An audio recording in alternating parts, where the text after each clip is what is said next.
Welcome to the Silent Empires, where every story drifts through the darkness slowly, and every quiet moment feels like it belongs to another world. This channel was created for the people who enjoy calm voices, shadowed atmospheres, and stories that stay with them long after the night is over. No ads, no interruptions, just uninterrupted storytelling designed for late nights and restless minds. If this story kept you company tonight, take a moment to leave a like. And in the comments, tell me, where are you listening from, and what time is it there right now? I always enjoy seeing how far these stories travel, and how many people around the world are awake together in the same quiet moment. On a hot summer evening in the mid-1950s, a quiet stretch of Texas roadway briefly became a national headline. A car sat abandoned by the side of the road, dust beginning to cake its tires, the sun sinking low. When law enforcement opened the trunk, the man inside was already beyond help. Within hours, word filtered from local deputies to federal agents and then to the press. The body was believed to be that of Charles "Cherry Nose" Gioe, a figure long familiar to police departments in Chicago, New York, and Los Angeles. Behind the slightly odd nickname was a name that had appeared for years in case files about extortion, racketeering, and the hidden power of organized crime in mid-century America. By then, the country liked to tell itself that the age of Prohibition-era gangsters was over. Al Capone had been locked away for tax evasion. The shootouts of the 1920s had passed into black and white legend, and the Second World War had refocused America's attention on battles overseas. But the discovery of Gioe's body was a reminder that the networks built in those earlier years had not disappeared. They had evolved, quieter, more disciplined, and more deeply embedded in the unions, businesses, and even film studios that defined modern American life. To understand how a boy born to an immigrant family became one of the men at the center of that hidden world, we have to leave that Texas roadside and return to the packed tenements and clattering streetcars of early 20th century Chicago, where Charles Gioe's story began.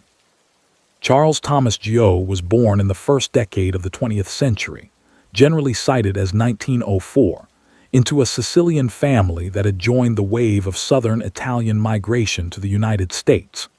Whether he first saw the light of day in Chicago itself, or arrived there as a very young child from Italy, by the time his name began to appear in public records, he was a product of Chicago's Italian neighborhoods.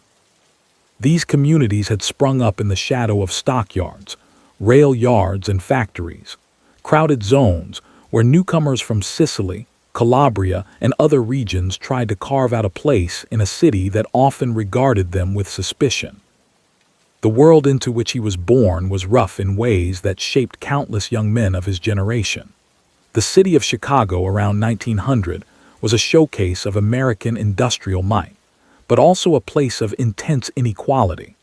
Wealthy families lived along the lakefront boulevards while, a few miles away, families like the Gioes squeezed into cramped apartments, sometimes with more than one family to a floor. Census data and city directories from that era show whole blocks populated almost entirely by recent Italian immigrants, their occupations listed as laborers, fruit peddlers, barbers, grocers, or unemployed. In these districts, Italian dialects blended with English curses in the streets. The smell of bread and tomato sauce might mingle with the odors drifting from nearby slaughterhouses. For many immigrant parents, the hope had been simple: work hard, keep the children in school as long as possible, and gradually escape the worst of urban poverty. But the realities of low wages, language barriers, and discrimination often made those hopes fragile. Many Italian boys in Chicago left school early, sometimes by their early teens, to help support the family. Contemporary surveys of the city's Italian districts show that it was common for children to work as shoe shiners, newsboys, factory helpers, or delivery runners. The pull of the streets was strong, and law enforcement reports from the 1910s and 1920s frequently mention groups of young Italian-American boys congregating on corners that would, in later decades, be associated with more organized criminal activity. Details of Charles Gioe's personal childhood are fragmentary. He did not leave memoirs, and newspapers did not take note of him until he was already an adult. What is clear from later investigations, however, is that he emerged from precisely the kind of neighborhood where informal street groups, ethnic loyalty, and a wary attitude toward outside authority were normal. In many Italian families, police and politicians were not seen as protectors, but as distant or even hostile forces. This skepticism had roots in the political culture of southern Italy and Sicily, where, in the late 19th century, distrust of officialdom and reliance on family and local patrons had been a means of survival. It transplanted easily to American cities. At the same time, Chicago's Italian communities were dealing with phenomena that further complicated the environment in which young men like Gioe came of age. One was the so-called Black Hand extortion that plagued many immigrant districts before the First World War. Isolated shopkeepers and workers sometimes received threatening letters demanding money under vague threats. While the extent and organization of this activity has often been exaggerated in popular memory, the fear it generated, in both law-abiding families and the press, was real. It helped create an atmosphere where stories about secret societies and protective men of respect circulated alongside the more ordinary struggles of work and family life. By the time Charles approached adolescence, Chicago's underworld was undergoing its own transformation. The older, relatively small-scale operations of gamblers and neighborhood toughs were giving way to more organized structures, often aligned with political machines. In the early 1910s and 1920s, figures like Johnny Torrio and later his protege Al Capone began to consolidate various vice activities, brothels, illegal gambling and protection rackets, under more centralized leadership.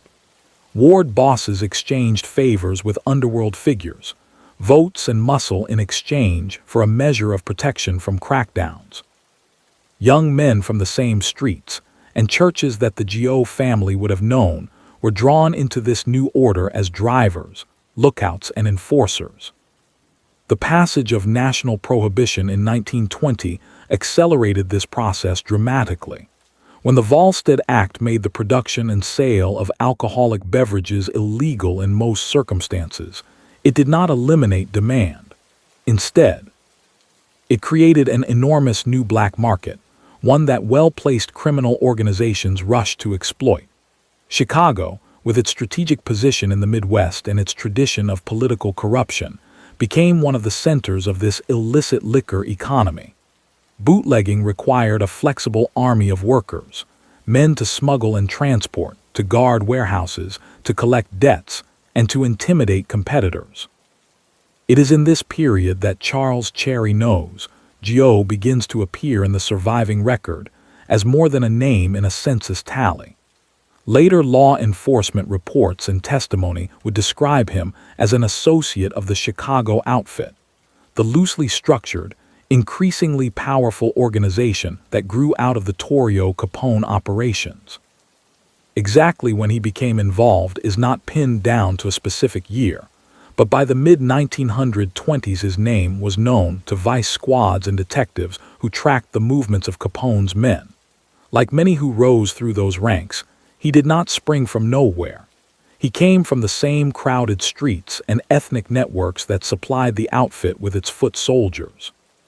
His nickname, Cherry Nose, would later become one of the most recognizable in outfit lore, though even here the historical record is a mix of fact and anecdote. Some accounts suggest it derived from a distinctive reddish tint to his nose, perhaps from a skin condition. Others tie it to an early injury, one of the occupational hazards of working as muscle in a violent underworld. What the available sources do agree on is that by the late 1920s, police, prosecutors, and journalists were referring to him by that moniker, a sign that he had moved from relative obscurity into the lower levels of public notoriety. The path from neighborhood youth to outfit figure was shaped by more than just personal inclination. It was also paved by the structural realities of Chicago at the time. Politics and crime were deeply entangled. In suburbs like Cicero, just outside the city limits, and therefore somewhat beyond the immediate reach of Chicago's central authorities, Capone's organization effectively took control of municipal government for a time.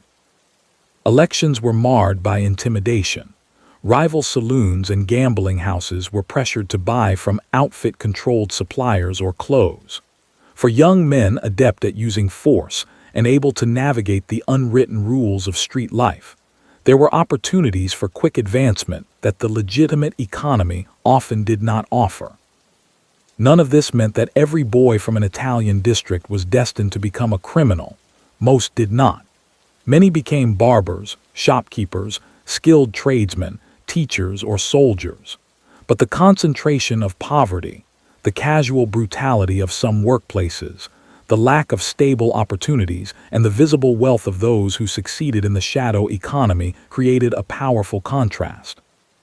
When law enforcement officers later questioned outfit figures, some would describe, sometimes self-servingly, how little prospect they had seen in the world of straight work. Regardless of where individual responsibility lay, the environment provided a fertile recruiting ground for organizations like the outfit, and it was out of this environment that Charles Gioe emerged.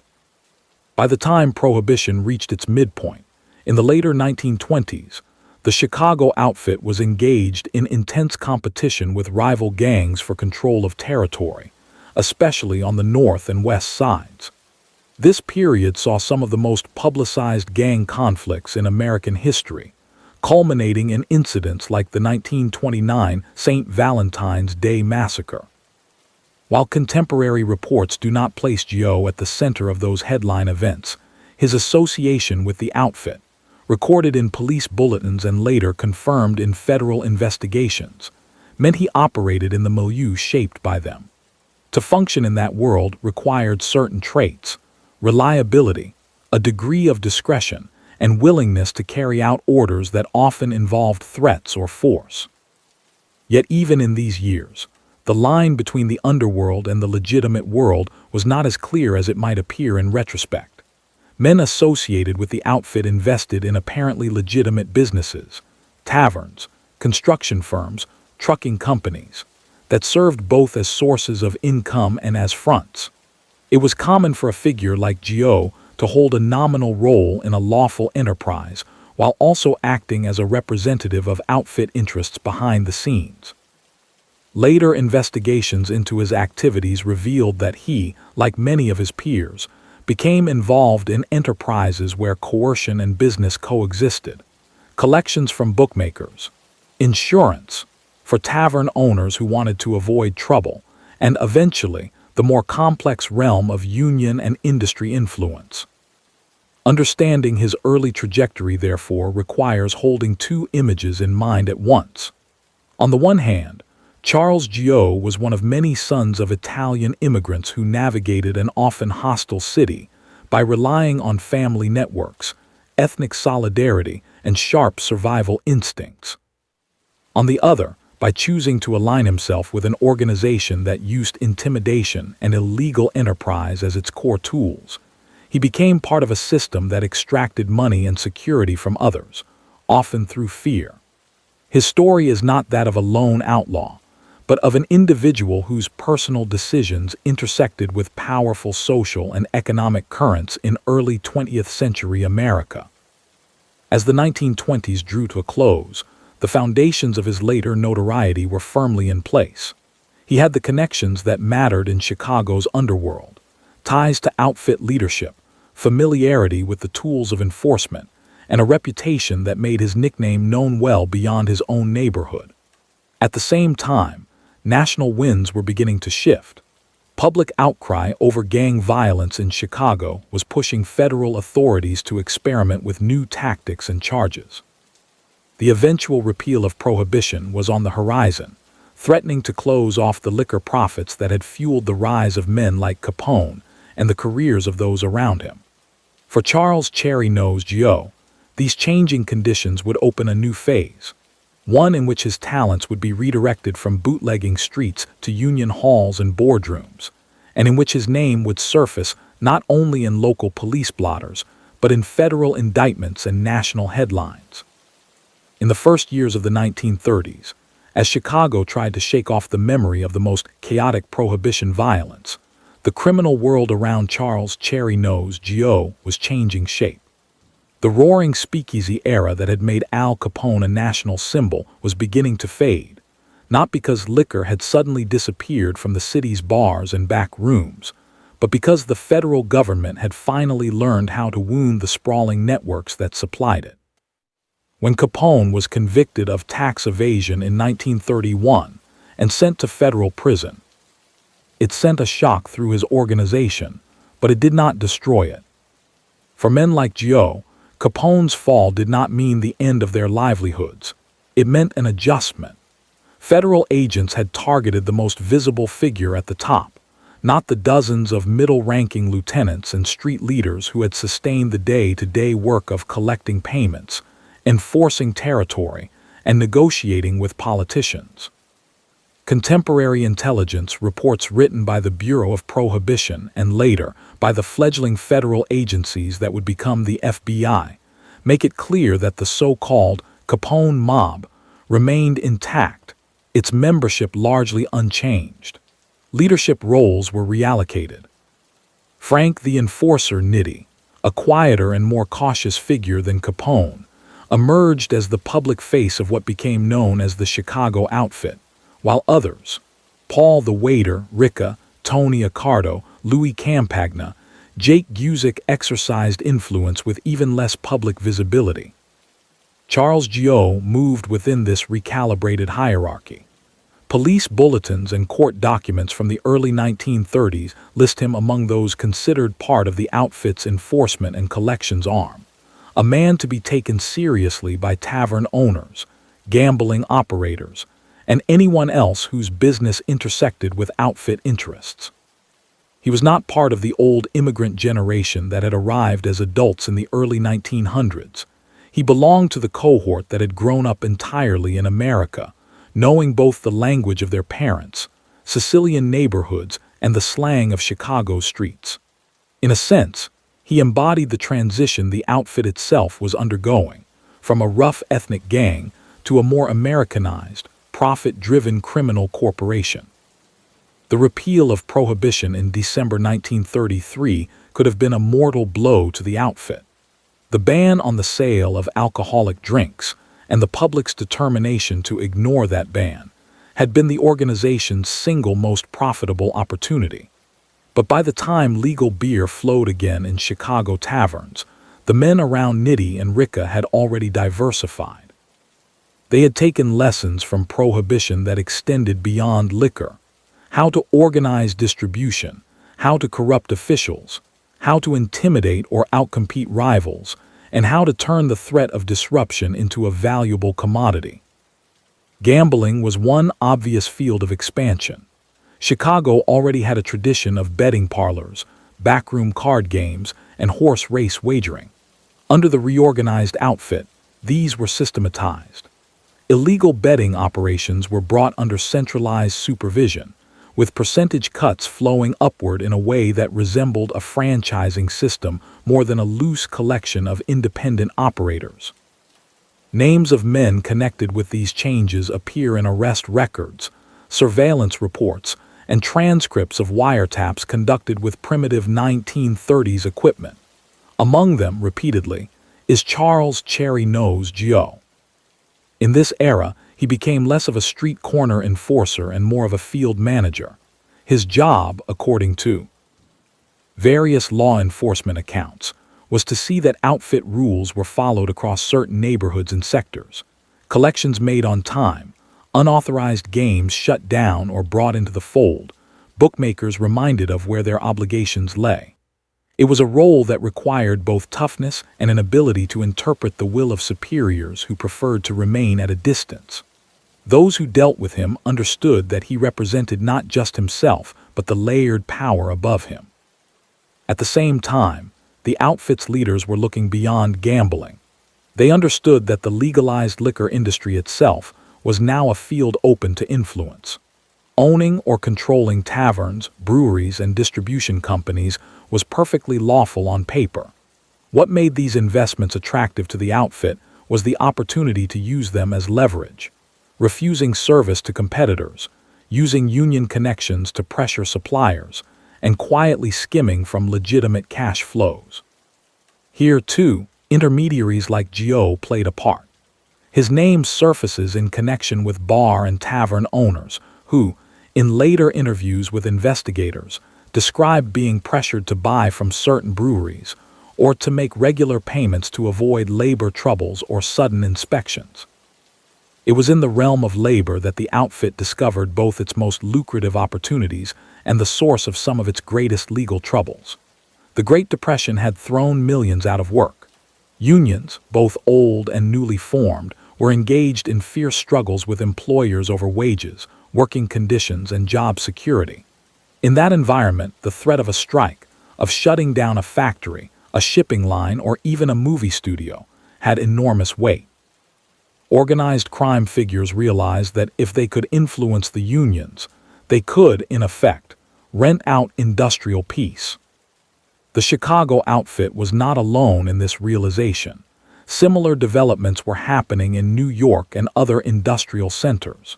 But Chicago's existing web of relationships between ward politicians, police captains, and gang leaders gave it a particular advantage.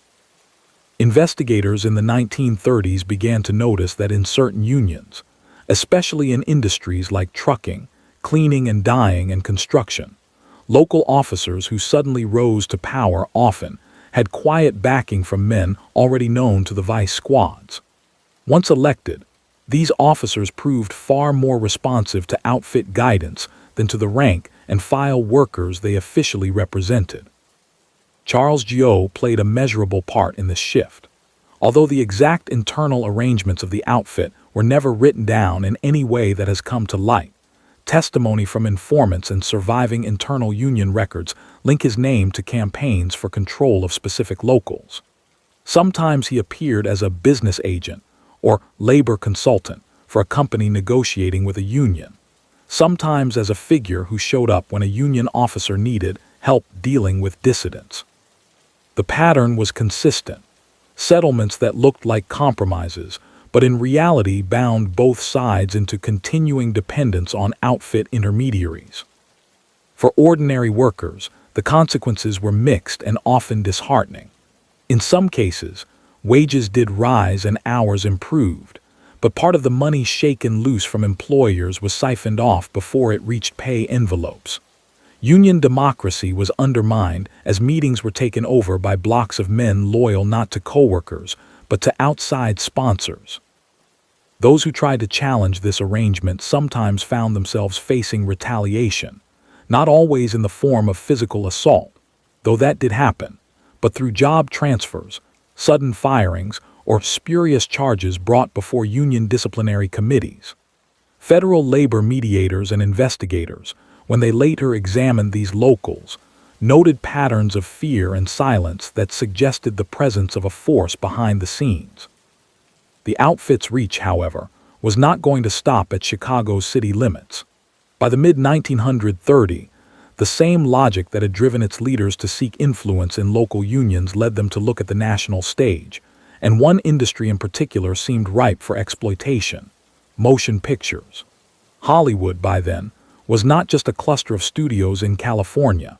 It was a cultural and economic engine, its products shown in thousands of theaters across the United States.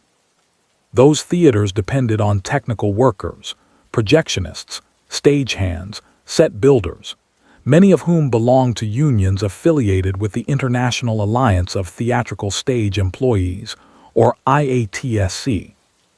In the early 1930s, this union came under the control of George E. Brown, a Chicago-based official who would later become its international president, and William "Willie" Biaf, a Russian-born fixer who had long-standing relationships with Chicago's underworld.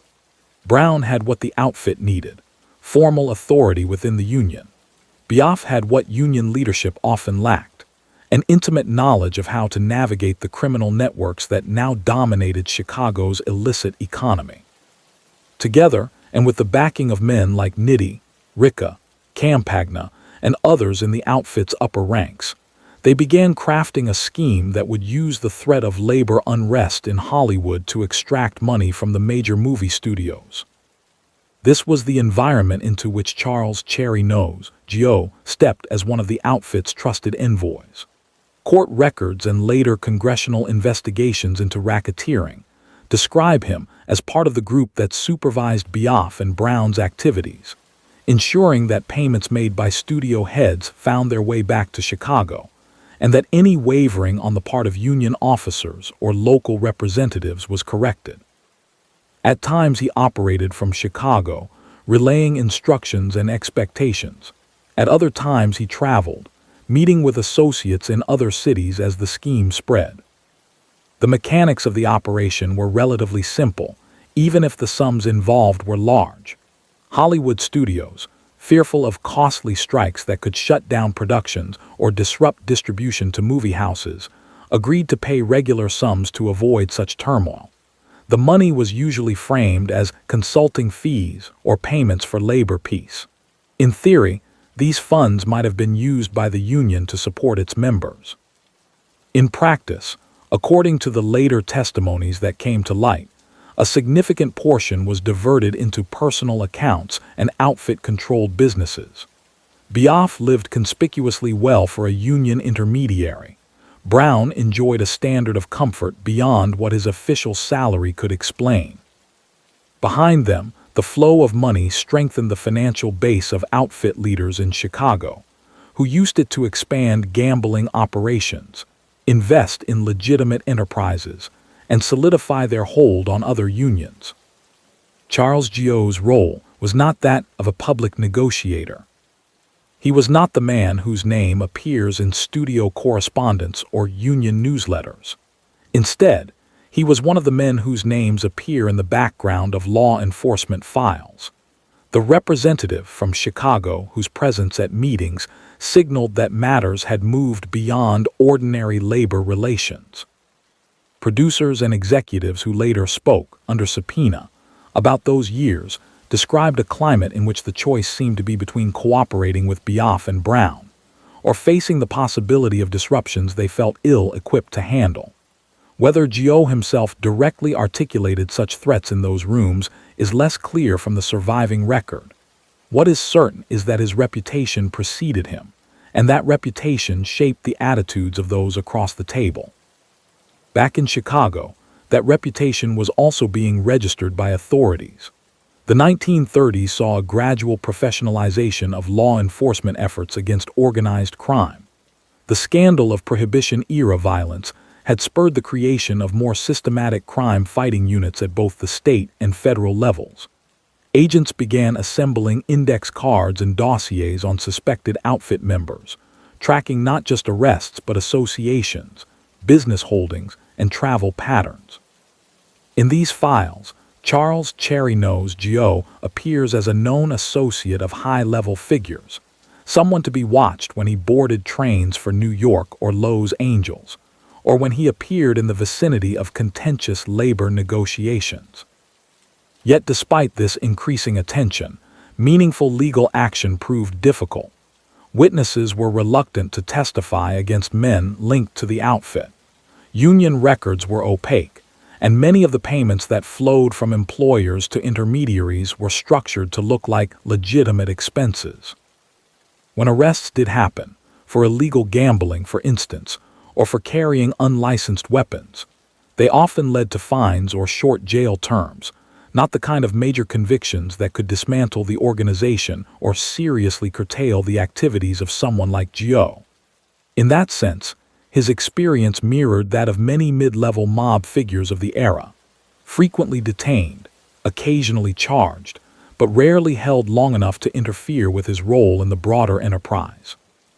What distinguished the Hollywood labor racket from previous ventures was its scale and its visibility once exposed. The sums involved were larger than those typically at stake in Chicago's neighborhood-level extortions, and the victims, Studio heads, producers, and theater owners had more direct access to national politicians and the press. As the 1930s turned into the 1940s, and as the United States edged closer to war, a growing number of officials in Washington began to see the Hollywood scheme not simply as another criminal operation, but as a test of the government's ability to confront the new, more sophisticated face of organized crime.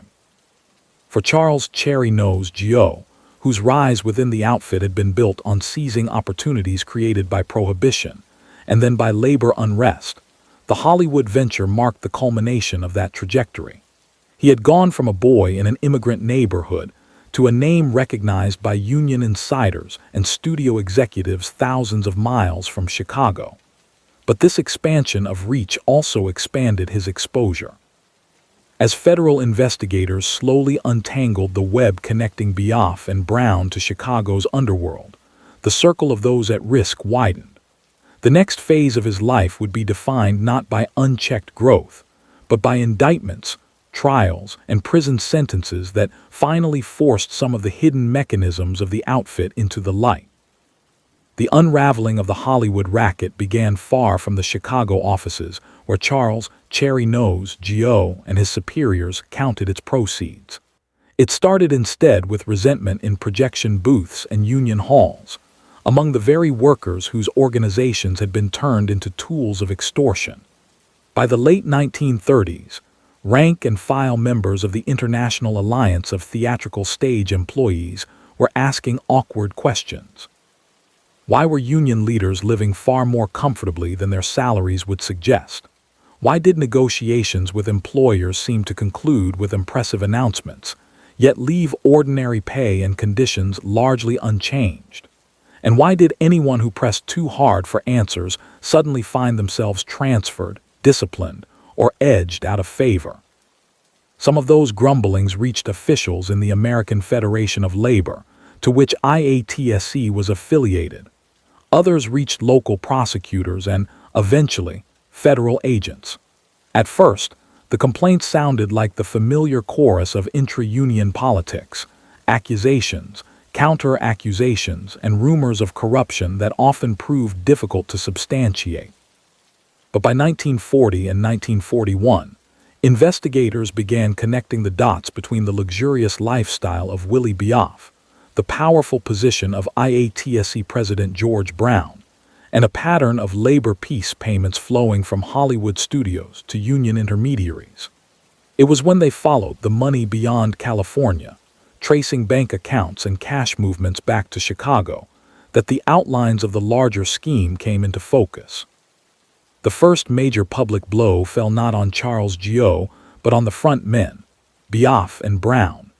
In 1941, federal prosecutors in New York brought an indictment charging them with extorting large sums from a major studio as the price of avoiding disruptive strikes. The defendants initially fought the charges. Reporting from the time describes courtrooms crowded with journalists and industry figures, keen to see whether the government could actually prove what many in Hollywood had whispered for years, that studio executives had paid to keep the cameras rolling. In the process of building that case, investigators obtained testimony and documents that pointed beyond the two union leaders to the Chicago outfit figures who had backed and guided them. While that New York case was moving forward, federal attention in Chicago intensified. Agents from what would soon be reorganized as the FBI, along with attorneys from the Department of Justice, began quietly assembling a broader conspiracy case. Their theory was straightforward. Biaf and Brown had not acted alone or primarily for their own benefit. They had been part of a coordinated effort directed by senior members of the Chicago outfit, including those whose names rarely appeared in public. Bank records, travel documents, and the statements of cooperative witnesses were marshaled to show that substantial portions of the money collected from studios and theater chains did not stay with the union, but were delivered, sometimes literally carried in cash to Chicago. For investigators, persuading insiders to talk about that upper tier was a major challenge. The outfit had a long-established reputation for deterring informants through both fear and a deeply rooted culture of silence. But the pressure on Biaf and Brown was intense. They faced the possibility of long prison terms and financial ruin. Gradually, under the weight of evidence and the reality of their own exposure, they began to cooperate with the government to varying degrees. It was through this cooperation, combined with independent investigative work, that names like Paul Ricca, Louis Campagna, John Rosselli, Philip D'Andrea, and Charles Gioe were drawn directly into the frame of the Hollywood extortion case. By 1943, with the United States fully engaged in the Second World War, the federal government was keen to demonstrate that it would not tolerate large-scale criminal exploitation of key industries on the home front. In that atmosphere, a federal grand jury returned an indictment that made headlines across the country. It charged a group of Chicago mob leaders and associates, including Gioe, with conspiring over several years to extort millions of dollars from major motion picture companies by threatening labor troubles through their control of IATSE. The indictment alleged a scheme in which studio executives were compelled to make regular payoffs in exchange for assurances that productions would proceed without strikes or slowdowns. For Charles "Cherry Nose" Gioe, this indictment marked a turning point. Until then, he had been a familiar name in police files and among those directly affected by outfit pressure, but he had rarely been thrust so prominently into the national spotlight. Now his name appeared in large print in newspapers from Chicago to Los Angeles, often alongside grainy file photographs and descriptions that emphasized his long-standing connections to the outfit. The government's theory placed him not as a peripheral player, but as one of the men who, from Chicago, had supervised and benefited from the Hollywood arrangements. The legal process that followed was drawn out and heavily covered. Defense attorneys for the Chicago defendants sought to cast doubt on the credibility of cooperating witnesses like Biaf, emphasizing their criminal backgrounds and their incentives to shift blame upward in hopes of leniency. They argued that payments from studios to union officials and intermediaries were legitimate expenses designed to secure labor peace in a turbulent industry, not the product of illegal coercion. In their telling, men like Gioe were businessmen and mediators, not racketeers orchestrating a nationwide shakedown. Prosecutors countered with a narrative that stressed the context in which those payments had been made. They presented evidence that threats of strikes and other disruptions were used strategically to pressure studio leaders, and that the sums paid far exceeded any reasonable fees for consulting or mediation. Witnesses from the film industry, some testifying reluctantly, described their fear of costly work stoppages and their belief that without satisfying the demands channeled through Biaf and Brown, their enterprises would face serious trouble. Financial records and travel logs were woven together to show that those demands originated not in Hollywood alone, but from a network based in Chicago, with which Charles Gioe was repeatedly associated. The courtroom drama had an added layer of significance because of the war. The Roosevelt administration had made a point of emphasizing unity and sacrifice, and any suggestion that organized crime was undermining key sectors of the economy struck a nerve with both officials and the public. Newsreels and radio commentators framed the case as part of a broader struggle on the home front to root out corruption and ensure that vital industries, including the production and distribution of movies, which were seen as an important tool of morale, were not held hostage by criminal groups.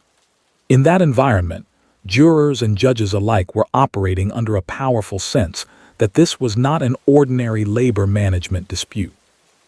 As testimony accumulated and the contours of the extortion scheme were laid bare, the position of the Chicago defendants weakened. Whether they initially hoped to fight the charges to the end or had always anticipated some form of negotiated outcome, the combination of detailed evidence and hostile public opinion limited their options. By late 1943, the proceedings reached their conclusion. Key defendants, including Ricca, Campagna, Rosselli, Dandria, and Charles Gioe, were convicted in federal court on charges related to conspiracy and extortion. The court deemed them responsible for orchestrating a multi-year campaign of illegal pressure on the motion picture industry. Sentencing reflected both the seriousness with which the court viewed the offense and the desire to send a message about the government's determination to confront organized crime. The convicted Chicago figures received substantial prison terms, commonly reported as around 10 years, along with fines. For men accustomed to operating with relative impunity, insulated by layers of intermediaries and the fear they inspired in potential witnesses, the reality of long stretches in federal prison was sobering. Journalists noted the contrast between their earlier influence and the subdued expressions with which they listened as the judge read out the sentences. For Gioe, the transfer from Chicago courtrooms to a federal penitentiary, Leavenworth has often been cited in contemporary accounts as a destination for several of the Hollywood case convicts, marked a sharp break in his life. The structured routines of prison, the constant supervision, and the enforced separation from the network of associates and businesses he had helped manage were a stark contrast to the relative freedom he had enjoyed on the outside. Like many incarcerated organized crime figures of the era, he adopted a strategy of keeping a low profile, avoiding unnecessary conflict with prison authorities, and maintaining contact with allies on the outside through legal correspondence and visits. The government hoped that such sentences would decisively weaken the outfit's ability to dominate unions and industries from behind the scenes. In practice, the effects were mixed. The Hollywood extortion pipeline, at least in its previous form, was broken. The exposure of the scheme and the convictions of both union leaders and Chicago backers made it much harder for any similar arrangement to be rebuilt openly in the motion picture industry. IATSE underwent internal reforms under new leadership, and federal oversight of union finances and governance intensified nationwide. The case became a model for how labor racketeering prosecutions could be structured, combining financial investigation with the cultivation of insider witnesses. Yet the Chicago outfit as a whole was not dismantled. Even as some of its senior figures, including Charles Gioe, served time, others either avoided conviction or rose to prominence in their absence. The organization had always prided itself on a degree of resilience. Leadership was not monolithic but shared among several experienced figures, and the profits from gambling, local extortion, and other rackets continued to flow. Some historians have argued that the prison terms for Ricca, Campagna, and their associates led to a generational shift, with younger men assuming more responsibility and pushing the outfit deeper into other areas such as casino operations and more sophisticated forms of business infiltration. Behind prison walls, those broader strategic debates were largely beyond Gioe's direct control, but he remained an object of enduring interest to law enforcement agencies. Reports compiled during his incarceration tracked his visitors and correspondence, looking for signs of ongoing involvement in illicit activity. Parole boards reviewed his conduct and the original charges, weighing factors such as behavior in custody, expressions of remorse or continued denial, and assessments from prison staff. In the immediate post-war climate, when the country was trying to reintegrate millions of veterans and reconvert its economy to peacetime, there was also a broader policy discussion about how to handle inmates convicted before or during the war. The outcome of those deliberations, in Gioe's case as in that of several of his co-defendants, was early release. Within a few years of his 1943 conviction, sources commonly place his departure from prison in the late 1940s. He was no longer behind bars. The precise mechanisms varied, involving parole decisions and, in some instances, commutations or sentence reductions that drew controversy when revealed. Critics argued that men who had played central roles in a major national extortion scheme were being freed too soon, potentially to resume their influence in organized crime. Supporters of leniency pointed to prison conduct records and broader trends of sentence review after the war. As he stepped back into civilian life, Charles Gioe returned to a world that had changed in significant ways while he was confined. The Second World War had ended, reshaping both global politics and local economies. In Chicago, neighborhoods had shifted, some families had moved to the suburbs, and new leaders had emerged in politics and crime alike. The outfit he rejoined was no longer the same organization that had boldly extended its reach into Hollywood in the late 1930s. It was more cautious in some respects, yet more ambitious in others, with growing interests in places like Las Vegas and in new sectors where the lines between lawful business and criminal enterprise were even more blurred. His own reputation, meanwhile, carried the indelible mark of the Hollywood case. To federal agents, he was a proven participant in large-scale extortion.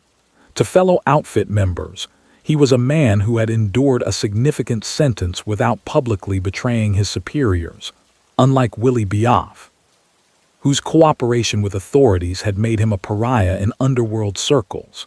That combination of notoriety and perceived loyalty meant that, even after years behind bars, Charles Gioe remained a figure to be reckoned with in Chicago's hidden power structure, poised to play a role in the next chapter of organized crime's entanglement with American business and labor.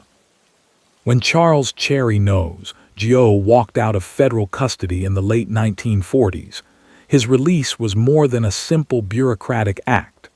It was a small but telling episode in the uneasy balance between punishment, influence, and the persistence of organized crime in post-war America.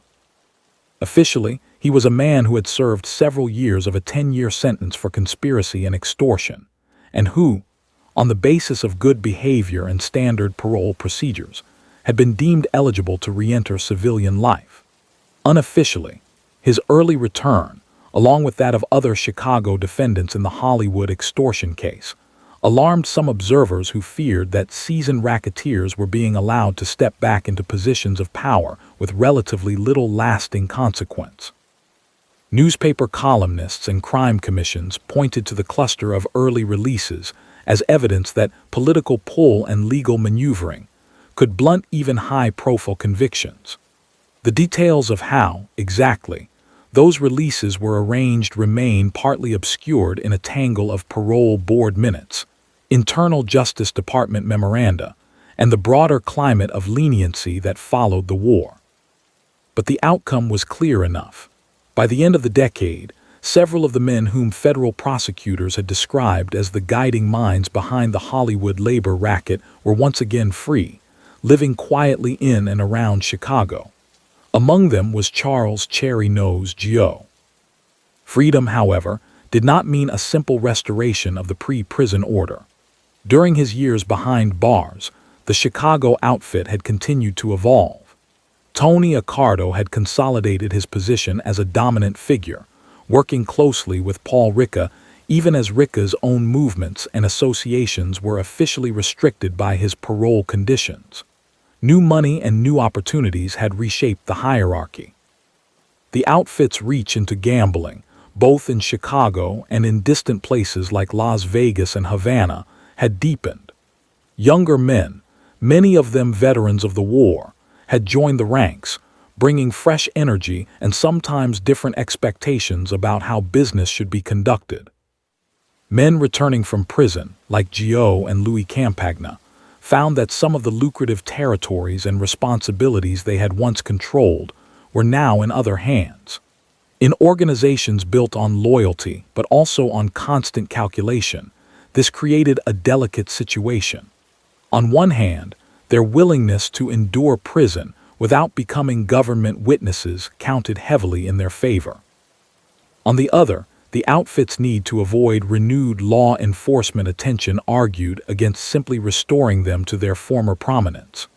The compromise, in many instances, was to involve them in important but somewhat less conspicuous operations, often outside the immediate Chicago metropolitan area. For Gioe, this meant a return to the familiar worlds of gambling and labor influence, but now in a more diffuse, interstate context. Law enforcement files and later investigative accounts place him once again in contact with bookmakers, tavern owners, and union figures. Instead of orchestrating a single, spectacular scheme like the Hollywood racket, he was now part of a broader strategy in which the outfit sought to spread its risk across many enterprises. Illegal betting on horse races and sports remained a cornerstone of underworld income, and the outfit's control of race wire services, companies that provided up-to-the-minute results to bookies, gave it leverage over gambling operations around the Midwest and beyond. The battle for control of those wire services in the 1940s had been fierce, involving not just the outfit but rival groups and independent entrepreneurs. One of the most notorious episodes was the struggle surrounding James Ragan, who had built a successful wire service empire and resisted outfit pressure to sell. When Ragan was mortally wounded in a 1946 attack and later, from his hospital bed, reportedly named numerous outfit figures to authorities, it seemed for a time that his allegations might spark a wholesale crackdown.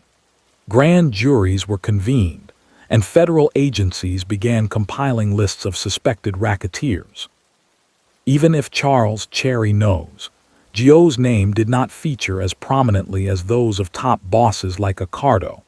The Ragan affair contributed to a climate in which any known outfit associate was subject to renewed scrutiny. That scrutiny was sharpened by a changing national mood.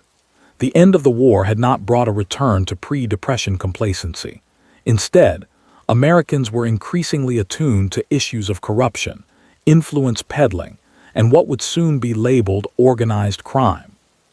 Civic organizations like the Chicago Crime Commission produced reports detailing patterns of gang involvement in legitimate businesses. Local newspapers ran exposés on gambling dens, payoffs to police officers, and the hidden ownership of nightclubs and taverns. In Washington, some members of Congress began pressing for a serious, coordinated investigation into interstate racketeering.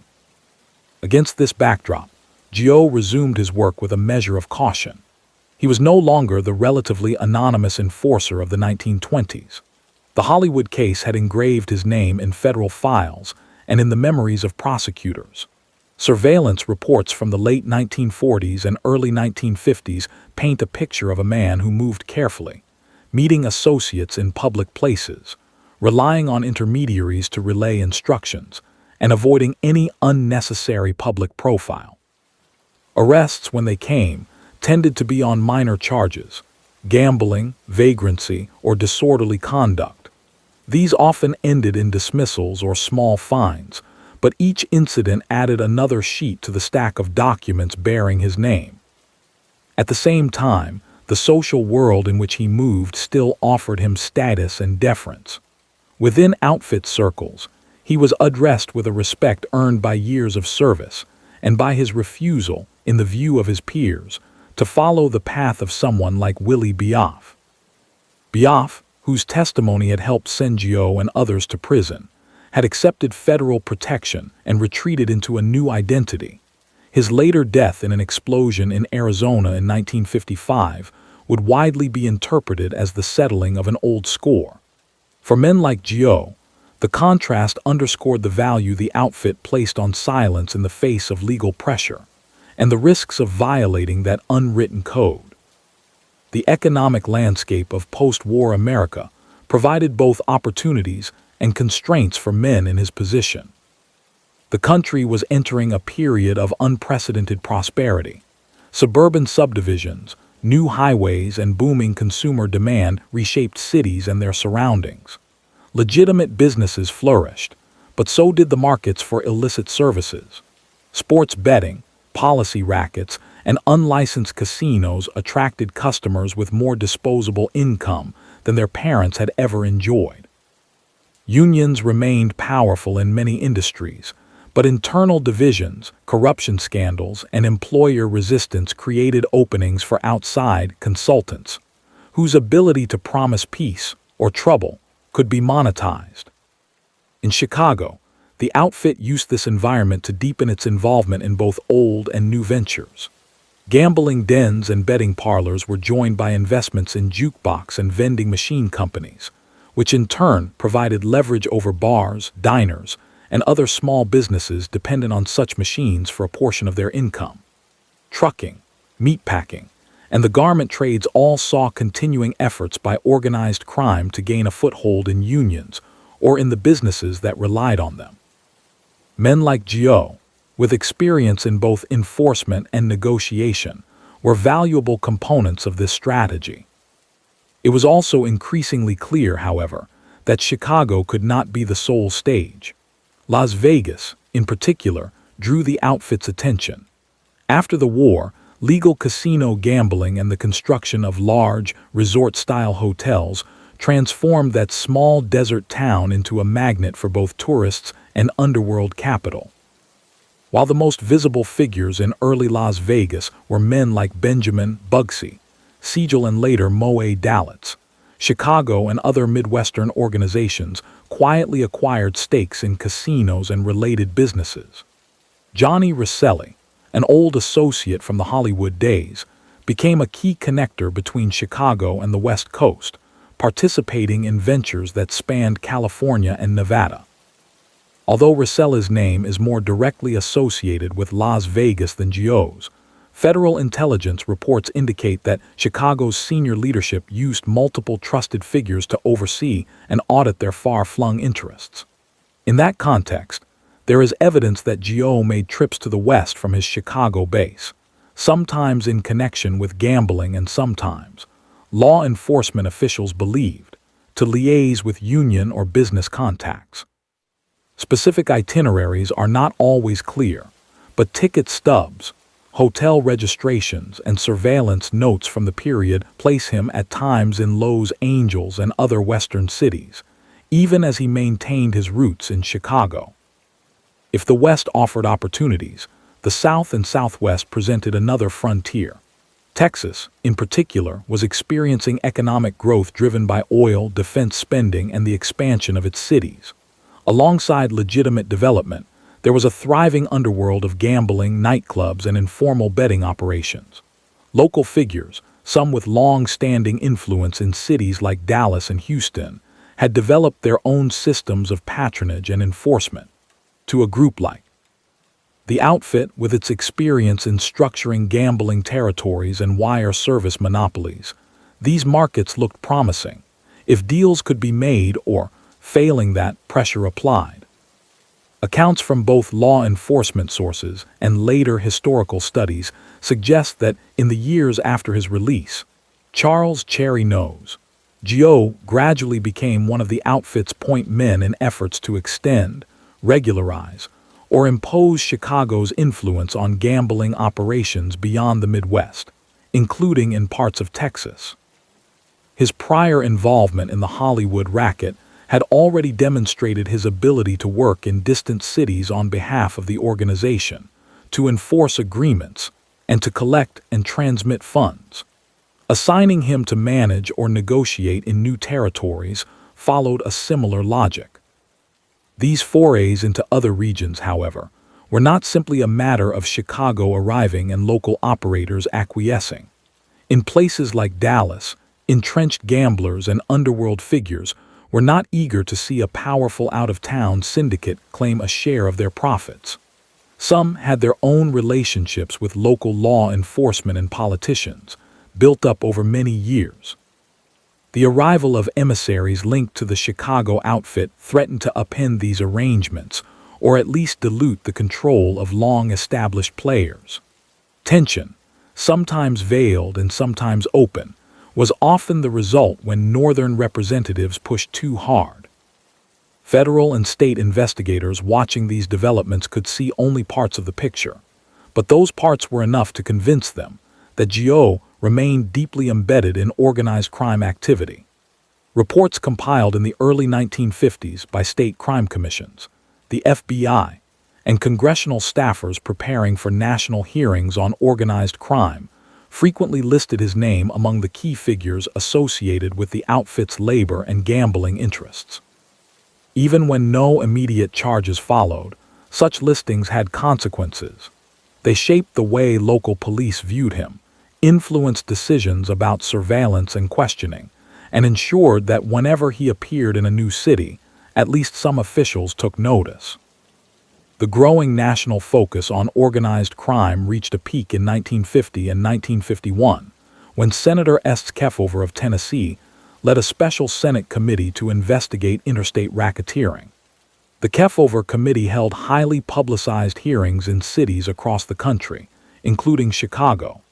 For many Americans, watching the televised proceedings, it was their first extended glimpse of the faces and voices associated with the underworld. Witnesses with recognizable nicknames, reluctant answers, and frequent invocations of the Fifth Amendment became familiar figures. The hearings painted a picture of a loose but powerful nationwide network of criminal groups that shared information, divided territories, and laundered profits through legitimate businesses. In the committee's published reports, and in the background statements prepared by its staff, the Chicago outfit was described as one of the most sophisticated and influential such organizations in the country. The leaders already familiar from the Hollywood case Ricca, Accardo, Campagna, and their circles were presented as central figures. Names like Charles Gioe, while not as prominent in televised testimony, appeared in the documentation of the outfit's labor racketeering and its efforts to expand its gambling interests into other states. The image that emerged was not of isolated local gangs, but of a coordinated system in which men like Gioe served as trusted intermediaries and field operators. For Gioe personally, the Kefauver investigations were a reminder that he operated in a far harsher spotlight than he had in his earliest years with the outfit. His movements were now routinely noted in intelligence summaries. The fact that he had once been convicted in a major federal case made him an attractive target for renewed prosecution if solid evidence could be gathered. Yet, as had often been the case with organized crime figures of his generation, turning suspicion and notoriety into successful prosecutions proved difficult. Witnesses remained afraid or financially entangled.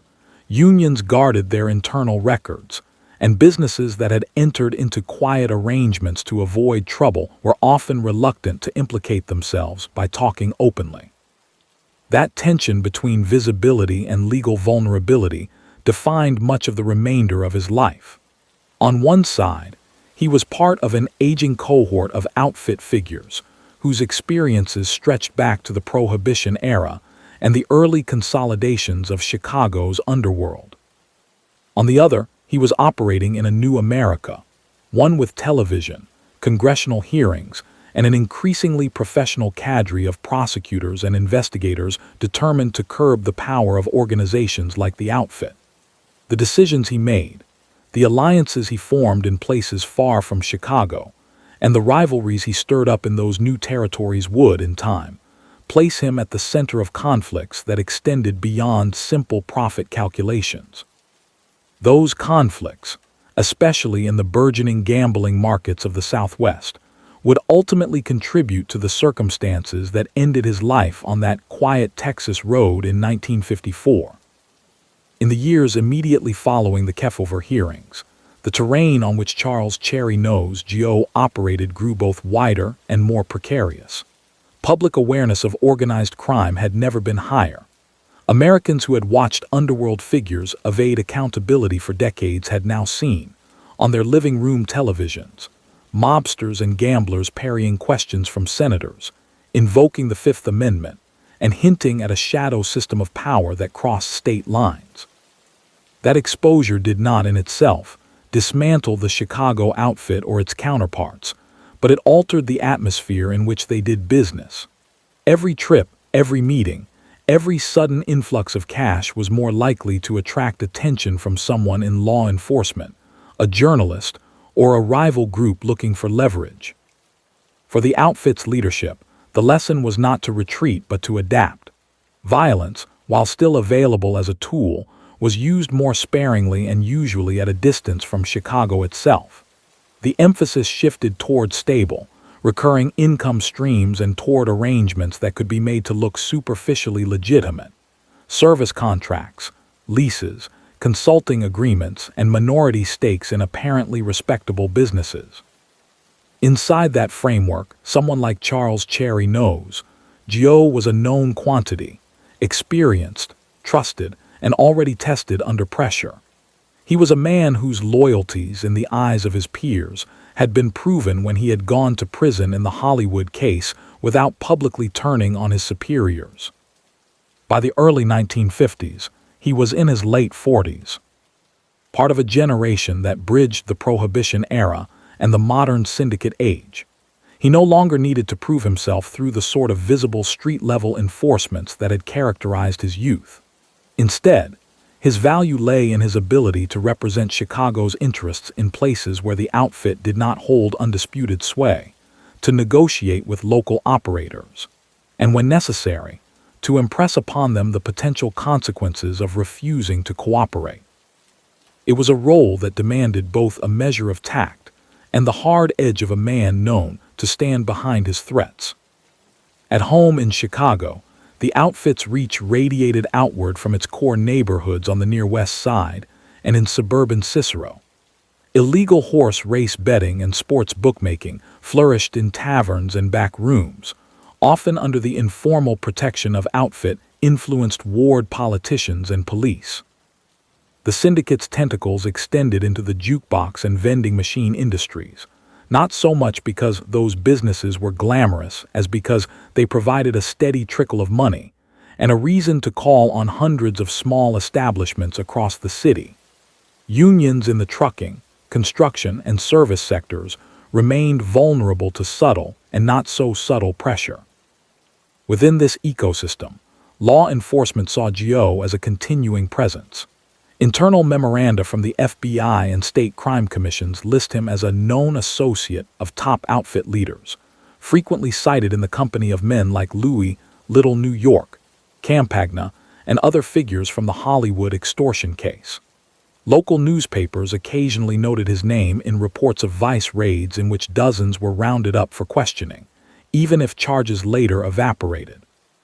To the public, he was one of many nicknamed characters whose photographs appeared in grainy black and white when editors wanted to illustrate a story about syndicate influence.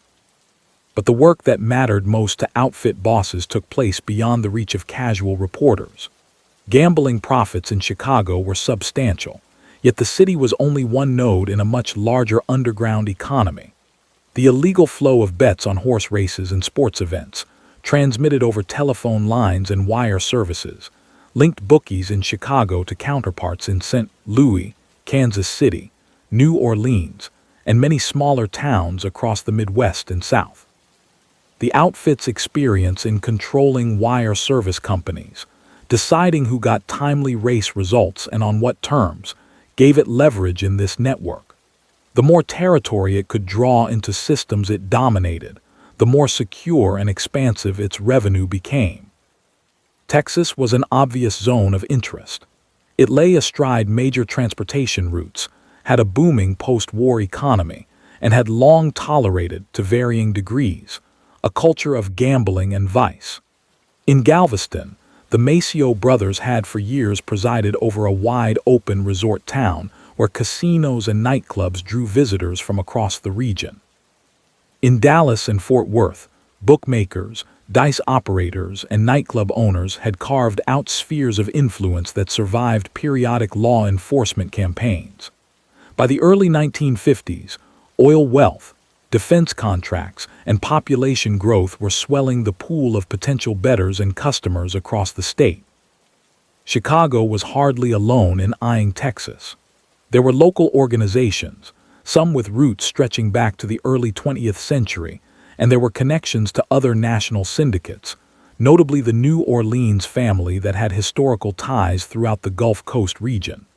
But the Chicago outfit brought particular strengths, capital, experience in structuring gambling empires, and control of race wire services. It also brought a tendency to insist on clear hierarchies of authority, even in places far from its home base. When its leaders believed they had a stake or a claim in a particular market, they sought to formalize that claim through agreements with local operators, or, failing that, through the removal or marginalization of those who resisted. This was the context in which, according to federal and state investigative records, Charles Gioe began appearing more often in Texas in the early 1950s. Passenger manifests, hotel ledgers, and surveillance reports place him at times in Dallas and nearby communities, traveling under his own name. He was not a fugitive. His prior conviction and release were known facts, and he was legally free to move about the country. What made his presence noteworthy to law enforcement was not that he was breaking explicit travel restrictions, but that a man of his background had chosen to spend considerable time in a region where gambling and bookmaking were hotly contested. Investigators piecing together his movements concluded that he was acting as an emissary for Chicago, tasked with shaping the outfit's relationship to Texas bookmakers. In some cases, this meant reinforcing arrangements already in place, in which local operators paid for access to Chicago, controlled wire services, or shared a percentage of their profits in exchange for protection from competitors or from external interference. In other cases, it likely meant attempting to bring independent bookmakers into the outfit's orbit, using a combination of persuasion and implied threat. Former law enforcement officials interviewed years later spoke of a pattern in which emissaries like Gioe would begin by offering favorable terms and technical assistance, only gradually revealing the expectations that came with such help. Standing in his path were Texans who had built their own empires. In Dallas, the underworld landscape in the late 1940s and early 1950s had been reshaped by dramatic events. Benny Binion, the influential gambling figure who had dominated much of Dallas's illegal action for years, had relocated to Las Vegas in the late 1940s under the pressure of local prosecutions, taking his considerable experience and connections with him. The vacuum left by his departure did not remain unfilled. A new generation of figures, including those later identified by federal authorities as members of the Dallas branch of the National Crime Syndicate, moved to consolidate control over local gambling and other rackets. Among these were men like Joseph Joe Civello, who would later be identified by federal investigations as the head of an organized crime family based in Dallas. Civello and his associates had no interest in seeing their authority casually subordinated to an out-of-town syndicate, even one as powerful as Chicago's. They, too, had relationships with local law enforcement and politicians, and they understood both the risks and the profits of operating in a rapidly growing city. The arrival of a figure like Charles "Cherry Nose" Gioe, known to be close to Chicago's top leadership, therefore raised questions. What precisely did Chicago expect from Dallas? How much control or tribute was it seeking? And how might those expectations collide with the ambitions of local figures? Definitive answers are hard to reconstruct, because the negotiations and disagreements took place in private discussions, not in forums that left detailed records, but from the fragments preserved in law enforcement files, informant reports, and later historical research. A picture emerges of mounting tension. Some Texas bookmakers and gamblers were willing to work comfortably within arrangements that gave Chicago a piece of the action in exchange for reliable wire service access and the perceived prestige of association with a powerful syndicate. Others balked, either because they resented the idea of paying outsiders or because they were already aligned with rival organizations. For a time, this mixture of cooperation and resistance produced an unstable equilibrium. Chicago's interests were present in Texas, but not unchallenged. Local players acknowledged the outfit where they had to, but did not simply cede the ground. In this environment, the role of a man like Gioe was inherently risky. He personified the connection to Chicago. When he arrived in a Texas city, stayed in a prominent hotel, and met local gamblers, it sent a clear signal that the outfit was paying attention. That very visibility, useful when trying to impress upon others the seriousness of Chicago's demands, also made him an obvious lightning rod for resentment and fear. Meanwhile, his name remained on the radar of federal authorities. Agents in Chicago and in Texas compared notes on his travels, his known associates, and the patterns of gambling enforcement in the regions he visited. Reports circulated noting that Charles Gioe, often with cherry nose in parentheses, had been seen with specific bookmakers or suspected syndicate figures.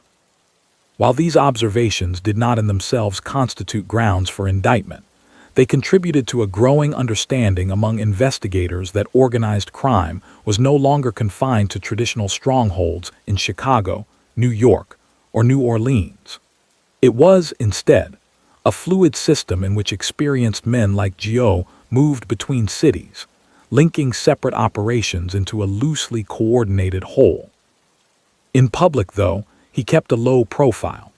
Unlike some earlier gangsters who relished notoriety, granting interviews or allowing their images to be used in sensational newspaper spreads, Gioe rarely spoke on the record. He did not publish memoirs, grant life story interviews, or cultivate an image as a flamboyant celebrity criminal. The glimpses that newspapers gave readers of his life in the early 1950s were limited to terse accounts of occasional questioning by police, dry mentions in crime commission reports, or stock descriptions recycled from the time of the Hollywood trial. This reticence was unsurprising. In an era when federal investigations and wiretaps were increasingly sophisticated, silence was its own form of protection. Socially, he moved within a world that mixed longtime outfit associates, labor figures, and businessmen whose establishments benefited from the flow of gamblers and travelers. Restaurants and clubs in Chicago, where his presence was noted by surveillance teams, were places where deals were discussed over meals and drinks, where lines between legitimate and illegitimate enterprise blurred. From time to time, he appeared at family events and in religious settings typical of Chicago's Italian-American community.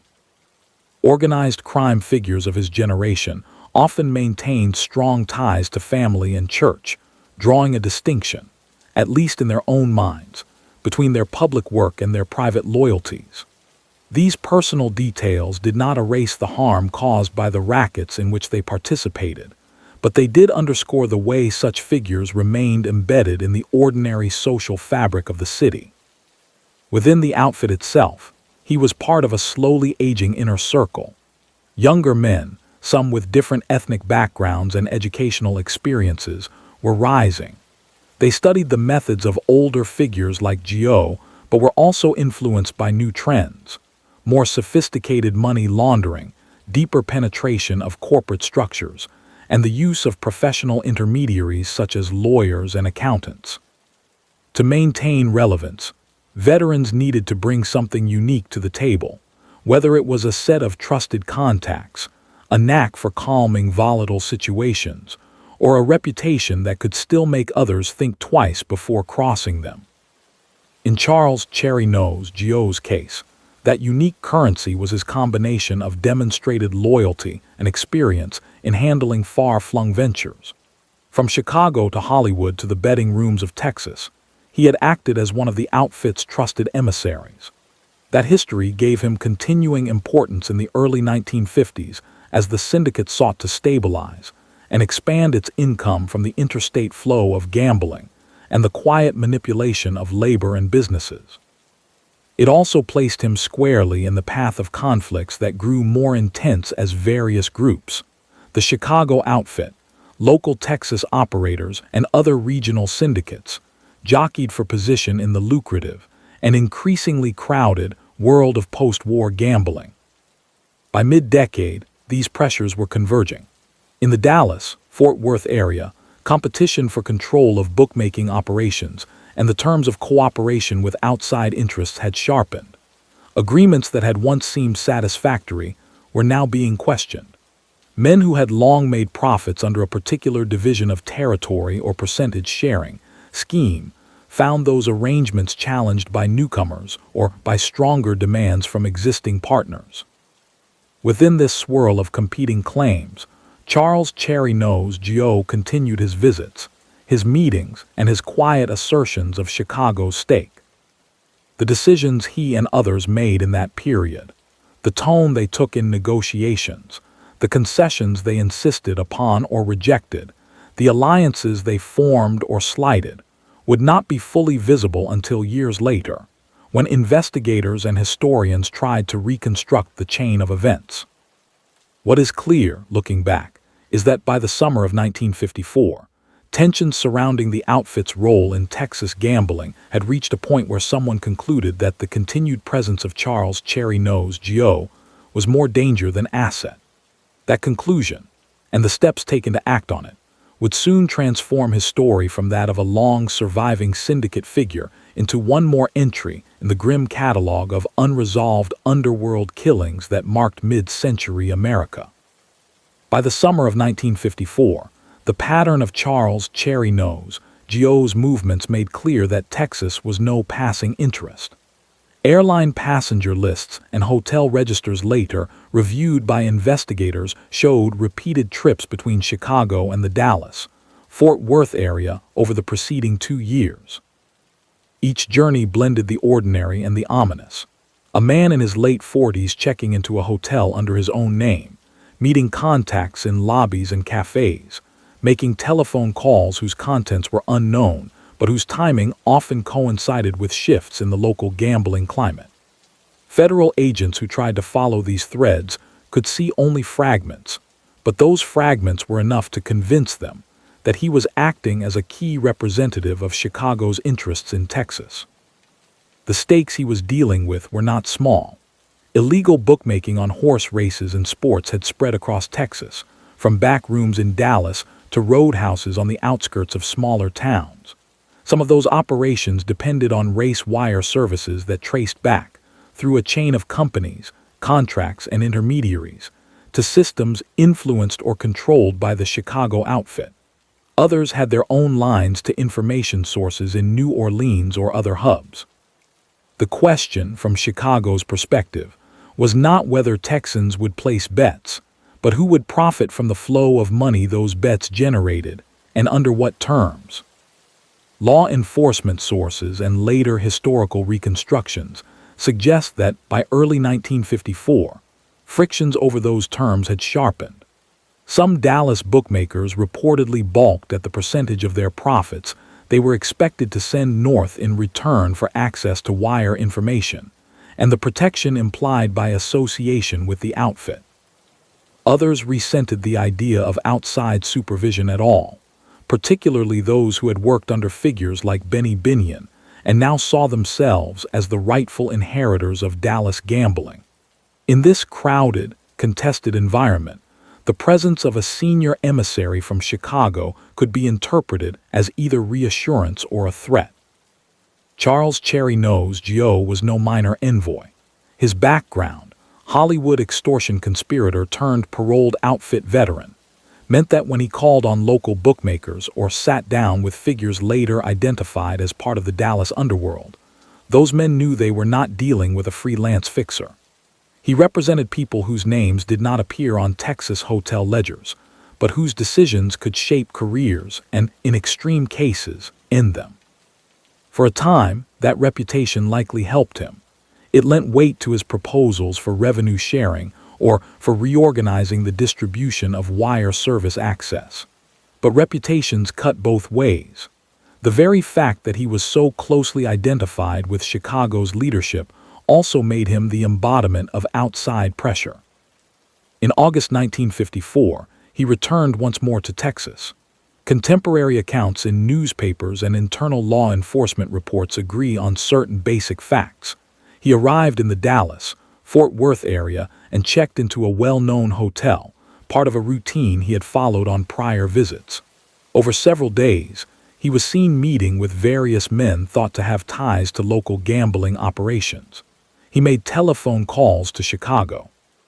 The content of those conversations was not captured by wiretaps, but the timing, often after or before notable movements among local bookmakers, suggested that he was reporting on his progress and receiving fresh instructions.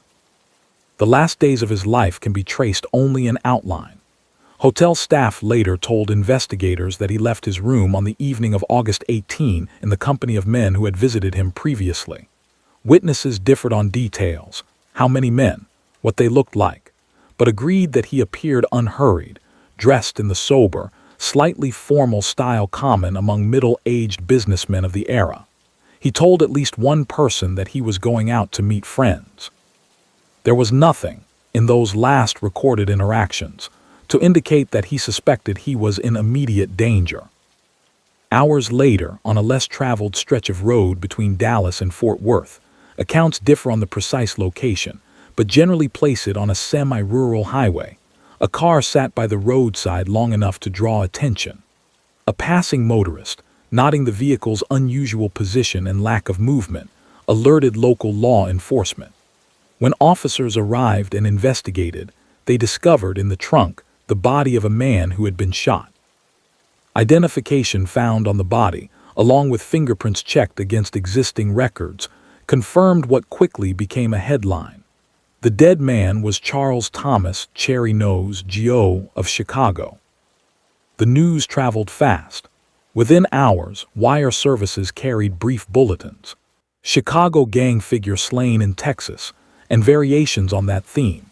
Newspapers in Chicago, Dallas, and other cities ran longer stories the next day, reminding readers of his past as a convicted racketeer in the Hollywood labor case, and outlining, in general terms, his reputed role in the Chicago outfit.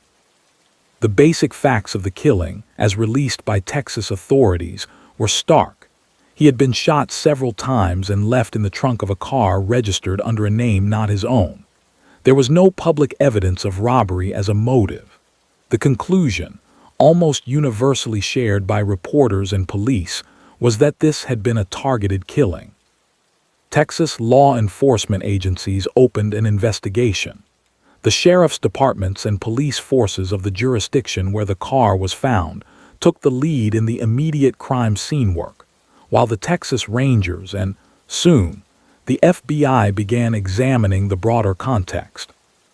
Because of Gioe's federal conviction in the Hollywood case and his known association with the Chicago outfit, federal authorities had a clear interest in understanding whether his death signaled a shift in underworld power dynamics affecting interstate racketeering. Initial investigative steps followed familiar lines. Officers tried to reconstruct his last days, who had visited him at his hotel, what vehicles he had used, where he had dined. Hotel registers, pay phone logs, and witness interviews were combed for leads. Some of the men seen with him were identified, at least by first name or physical description, as local bookmakers or suspected underworld figures. Others remained vague, two well-dressed men, a man with a southern accent, descriptions too generic to support immediate arrests. Investigators quickly concluded that the killing was almost certainly connected to gambling disputes, particularly surrounding the control of race wire information and the division of profits from bookmaking in the Dallas, Fort Worth area.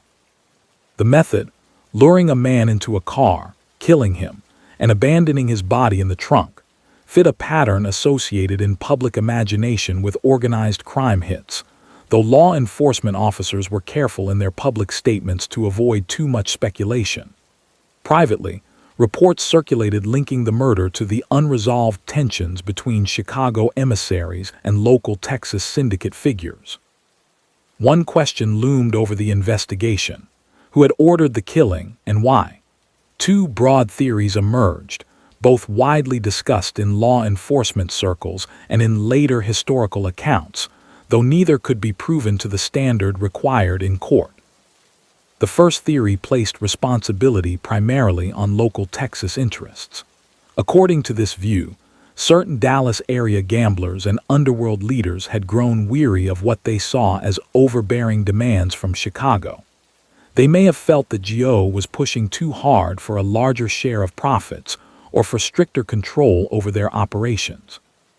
His presence in Texas, his direct line to bosses in Chicago, and his personal history as a high-level outfit figure made him both a symbol and a practical instrument of outside influence.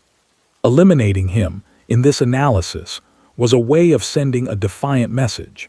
Local operators would not be dictated to, even by the powerful Chicago syndicate. The second theory suggested that the order to remove him may have originated, at least in part, in Chicago itself. Here, the argument was that certain outfit leaders viewed him as having become a liability. Perhaps they believed he had mishandled negotiations in Texas, provoking more resistance than was necessary.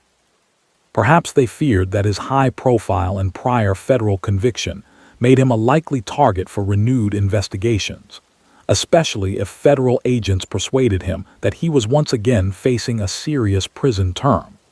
In such calculations, a seasoned but aging emissary might be deemed expendable in the interest of preserving broader arrangements and preventing further scrutiny. In both theories, the mechanics of the killing were similar. Men whom he believed to be allies or at least acquaintances invited him into a car under the pretext of a meeting, drove him to a sufficiently isolated location, and killed him there before placing his body in the trunk and abandoning the vehicle. The differences lay in who those men ultimately answered to and what strategic purpose they were thought to be serving. Federal files from the period, declassified decades later, indicate that the FBI took both possibilities seriously. Agents reviewed telephone records between known outfit figures in Chicago and suspected organized crime figures in Dallas and Houston in the weeks before and after the killing. They interviewed informants within the Chicago underworld, some of whom hinted that there had been dissatisfaction with Gioe's handling of Texas affairs. Others suggested that he had shown signs of independence that made superiors uncomfortable. None of this rose to the level of direct evidence. It was impression and rumor layered onto a foundation of scant hard facts.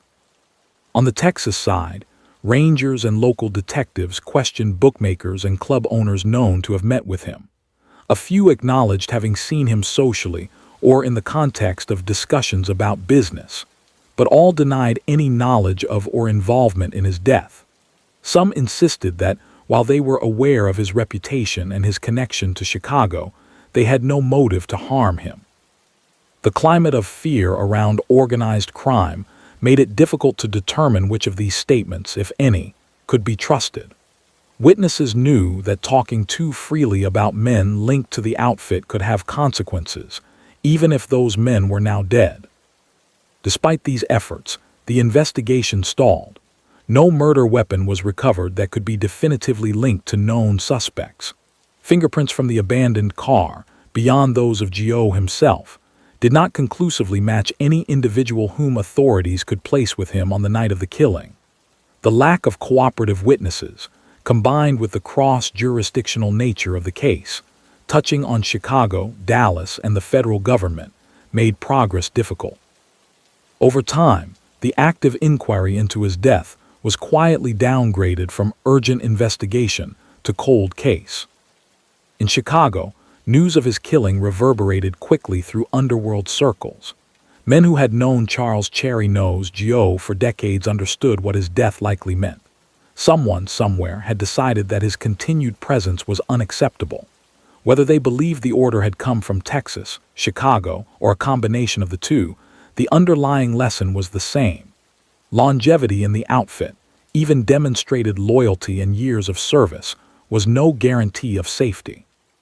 Shifts in strategy, disputes over money, or fears about law enforcement pressure could override personal history. The reaction among outfit leaders was carefully controlled. There were no public displays of mourning beyond the minimum required by familial and social obligation. Funerals for men of his background were often quietly monitored by police and reporters, and this one was no exception.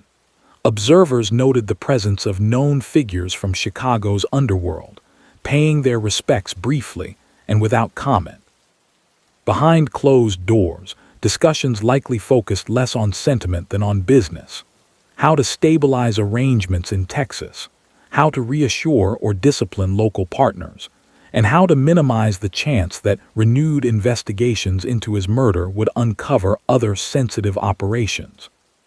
For law enforcement agencies and congressional investigators interested in organized crime, the killing of Charles Gioe became one more data point in a disturbing pattern.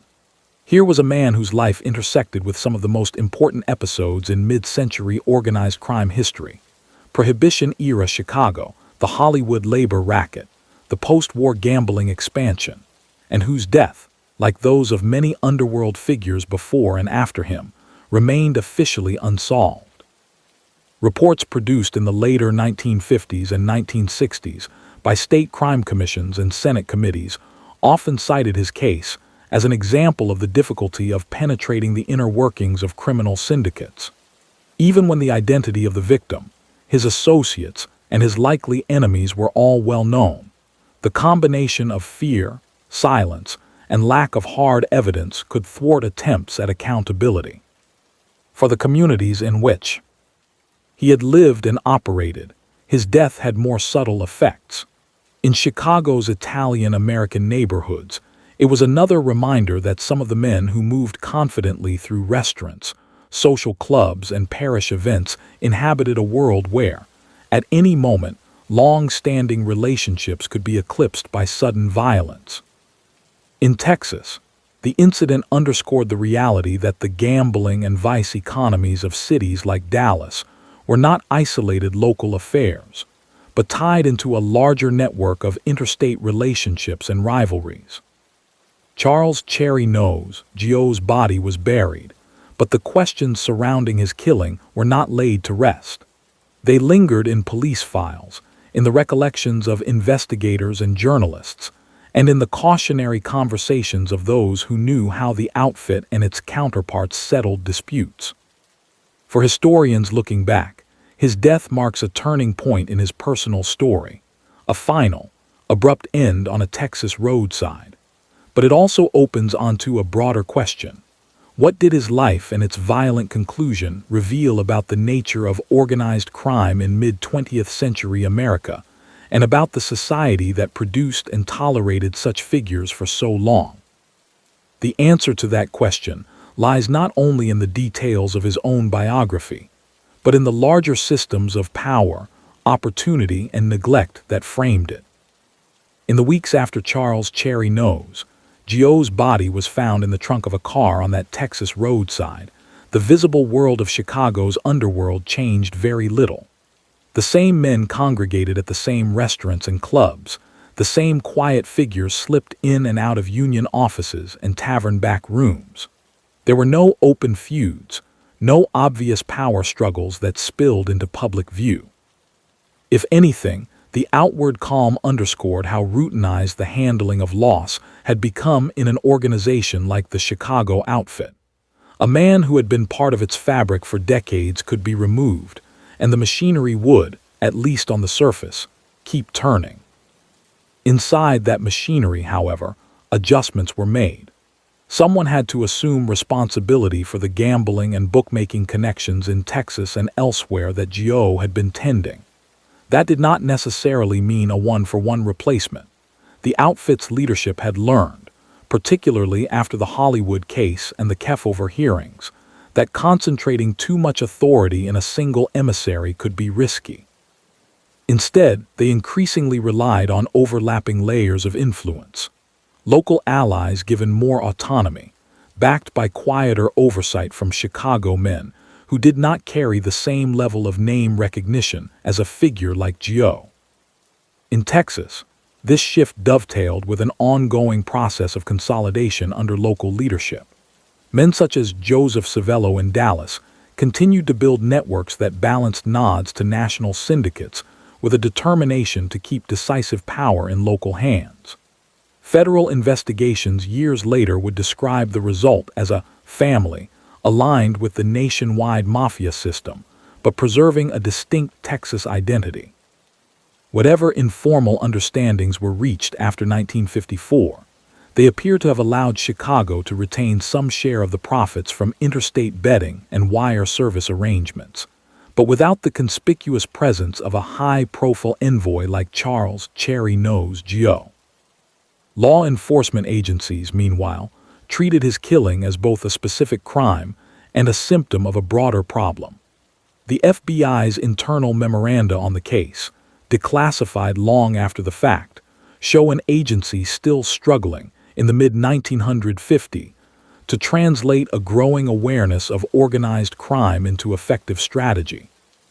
J. Edgar Hoover had long resisted acknowledging the existence of a coherent national syndicate, preferring to frame most crime as the work of individual offenders or small groups.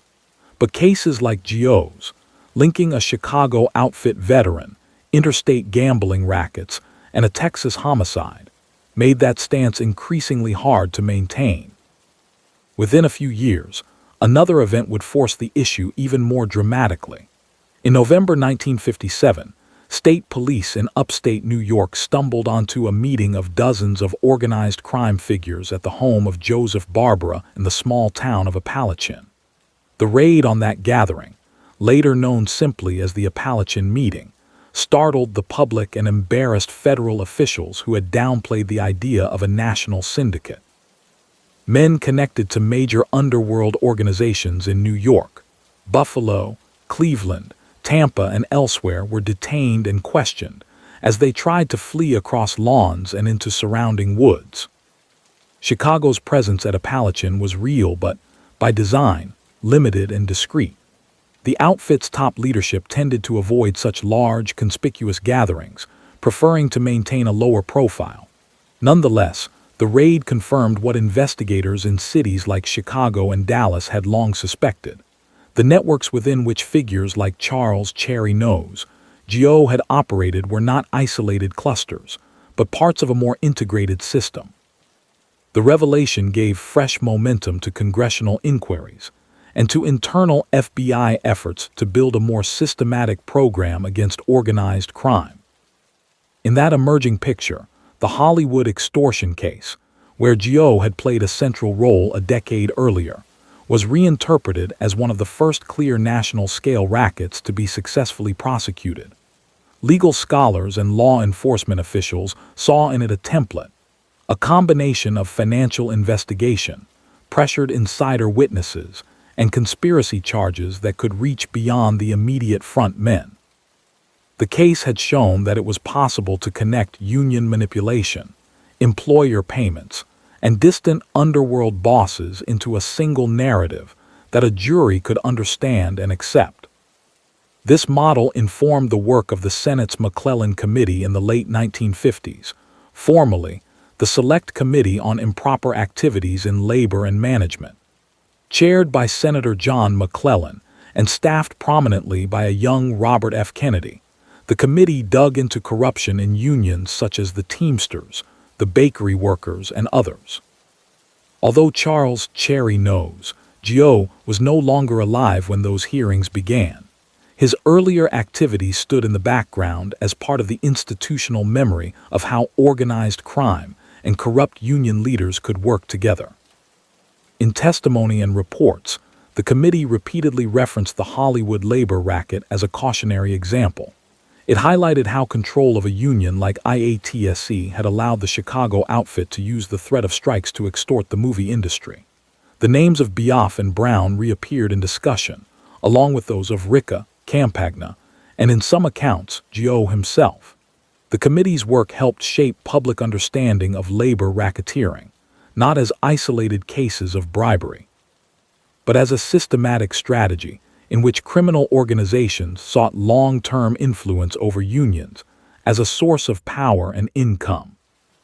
Back in Chicago, the outfit moved into the 1960s under the quiet guidance of Tony Accardo, and more visibly, Sam Giancana. The organization's center of gravity continued to shift away from the overt violence and public swagger of the Capone era toward a more corporate style of crime. Investing in Las Vegas casinos, manipulating legitimate businesses, and exploiting new forms of gambling such as syndicated sports betting all became central. The pattern established during the Hollywood years, using legitimate or institutions as levers for illicit profit, only deepened. Men of Gioe's generation either died, retired into semi-obscurity, or, like him, were removed in ways that never resulted in convictions. A few, such as Johnny Rosselli, would surface again in the 1960s and 1970s in unexpected contexts, from Las Vegas casino scandals to covert Cold War operations. But many, especially those below the very top tier, faded from public view even as their methods lived on in the operating habits of the organizations they had helped build. For historians and later investigators, this posed a challenge. The absence of trials, memoirs, or extensive personal papers meant that figures like Charles "Cherry Nose" Gioe appeared in the record primarily when something had gone wrong, when a conspiracy was exposed, when a labor leader confessed, when a body was found. Piecing together a coherent biography required stitching together law enforcement files, congressional reports, scattered newspaper articles, and the recollections of those few witnesses who were willing to talk. The result was a portrait not of a singular mastermind, but of a highly capable organizational man whose life intersected with several pivotal phases of American organized crime. His significance lay less in unique innovation than in the way his career traced the evolution of the outfit itself. As a young associate, he had come of age in the Prohibition-era scramble for control of Chicago's streets and saloons. In his prime, he had been trusted to help oversee a national-scale labor extortion scheme linking Chicago to Hollywood. After prison, he returned as a seasoned emissary, dispatched to Texas to help secure a share of a rapidly growing gambling economy. At each stage, his role reflected the changing priorities of his organization, from alcohol to unions to interstate betting networks. The communities around him were shaped in turn. In Hollywood, the money extracted through the IATSE racket had diverted resources that could have gone to workers or to creative risk-taking, and it had left a legacy of suspicion between studios and unions that took years to heal. In Chicago, the outfit's labor and business rackets contributed to a climate in which legitimate companies learned to factor corruption into their cost of doing business, sometimes choosing accommodation over confrontation. In Texas, the disputes surrounding race wire access and bookmaking that formed the backdrop to his final months were part of a broader struggle over who would control the margins of prosperity in a booming post-war state. As organized crime adapted, so did its opponents. The FBI, jolted by Appalachian and pressed by public concern, gradually expanded its focus on syndicate activity. In the 1960s, the testimony of Joseph Valachi, a former New York-based mobster who became an informant, provided the Bureau and Congress with a vivid insider's account of mafia structure, rituals, and territorial arrangements. While Valachi's direct knowledge centered on New York families, his descriptions of an interlinked national system resonated with what investigators had observed in cases like the Hollywood racket and the cross-state gambling disputes that had entangled men like Gioe. Legislative responses followed. The 1970 passage of the Racketeer Influenced and Corrupt Organizations Act, better known as RICO, created new tools for prosecutors. For the first time, they could target not only individual criminal acts but patterns of racketeering carried out as part of an ongoing enterprise, and they could seek to disrupt or dismantle that enterprise itself. The logic underlying RICO grew out of decades of frustration, with the difficulty of bringing down figures who rarely handled illegal payments directly or personally, committed the most visible crimes. In that sense, the challenge posed by men like Charles "Cherry Nose" Gioe, mid to high-level organizers whose fingerprints were often absent from the immediate crime scenes, was part of what RICO was designed to address. By the time those tools were being deployed in full, however, Gioe had been dead for more than 15 years. His name sometimes appeared in background sections of indictments or in historical summaries read into the record during trials, particularly those dealing with the Chicago outfit's labor racketeering and national connections. Prosecutors, seeking to show juries that the defendant before them was part of a long-standing pattern, would briefly sketch the outfit's earlier ventures, including the Hollywood case, and, occasionally, its efforts to extend its gambling influence into the South and Southwest. In those narratives, Charles "Cherry Nose" Gioe figured as one of several men whose careers had paved the way. Outside courtrooms and official reports, his public presence was even more attenuated. Unlike Capone, whose name became shorthand for a certain image of the gangster, or Giancana, whose rumored brushes with politicians and intelligence agencies kept him in the headlines, Gioe remained largely unknown to the general public. When popular books, films, or television series depicted the Chicago mob, they tended to compress multiple historical figures into a few composite characters. Elements of his story, labor racketeering in Hollywood, the emissary from Chicago found dead on a southern road, were sometimes echoed in fictional plots, but without explicit reference to his name. In academic and serious journalistic works on organized crime, however, he found a more secure place. Researchers examining the Hollywood extortion case, the evolution of the Chicago outfit, or the structure of national gambling networks frequently encountered him in FBI files and court transcripts. They noted his role as one of the defendants in the 1943 trial, his subsequent imprisonment and parole, and his final assignment in Texas. A few monographs and articles devoted sections to tracing his path, using it to illustrate how someone without the notoriety of a top boss could nonetheless have a significant impact on the shape of underworld activity. For those trying to understand the social conditions that produced figures like him, his life offered a multifaceted case study.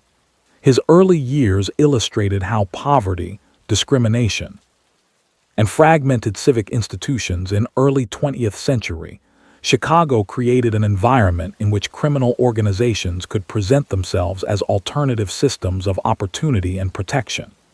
His middle years, centered on the Hollywood affair, showed how those organizations could move from street-level vice into structured manipulation of major industries and unions. His final chapter, in Texas, highlighted the tensions that arose when national syndicates tried to extend that model into newer territories, colliding with local interests and eventually turning on one of their own intermediaries. Just as important, his story illuminated the limitations of the state's response.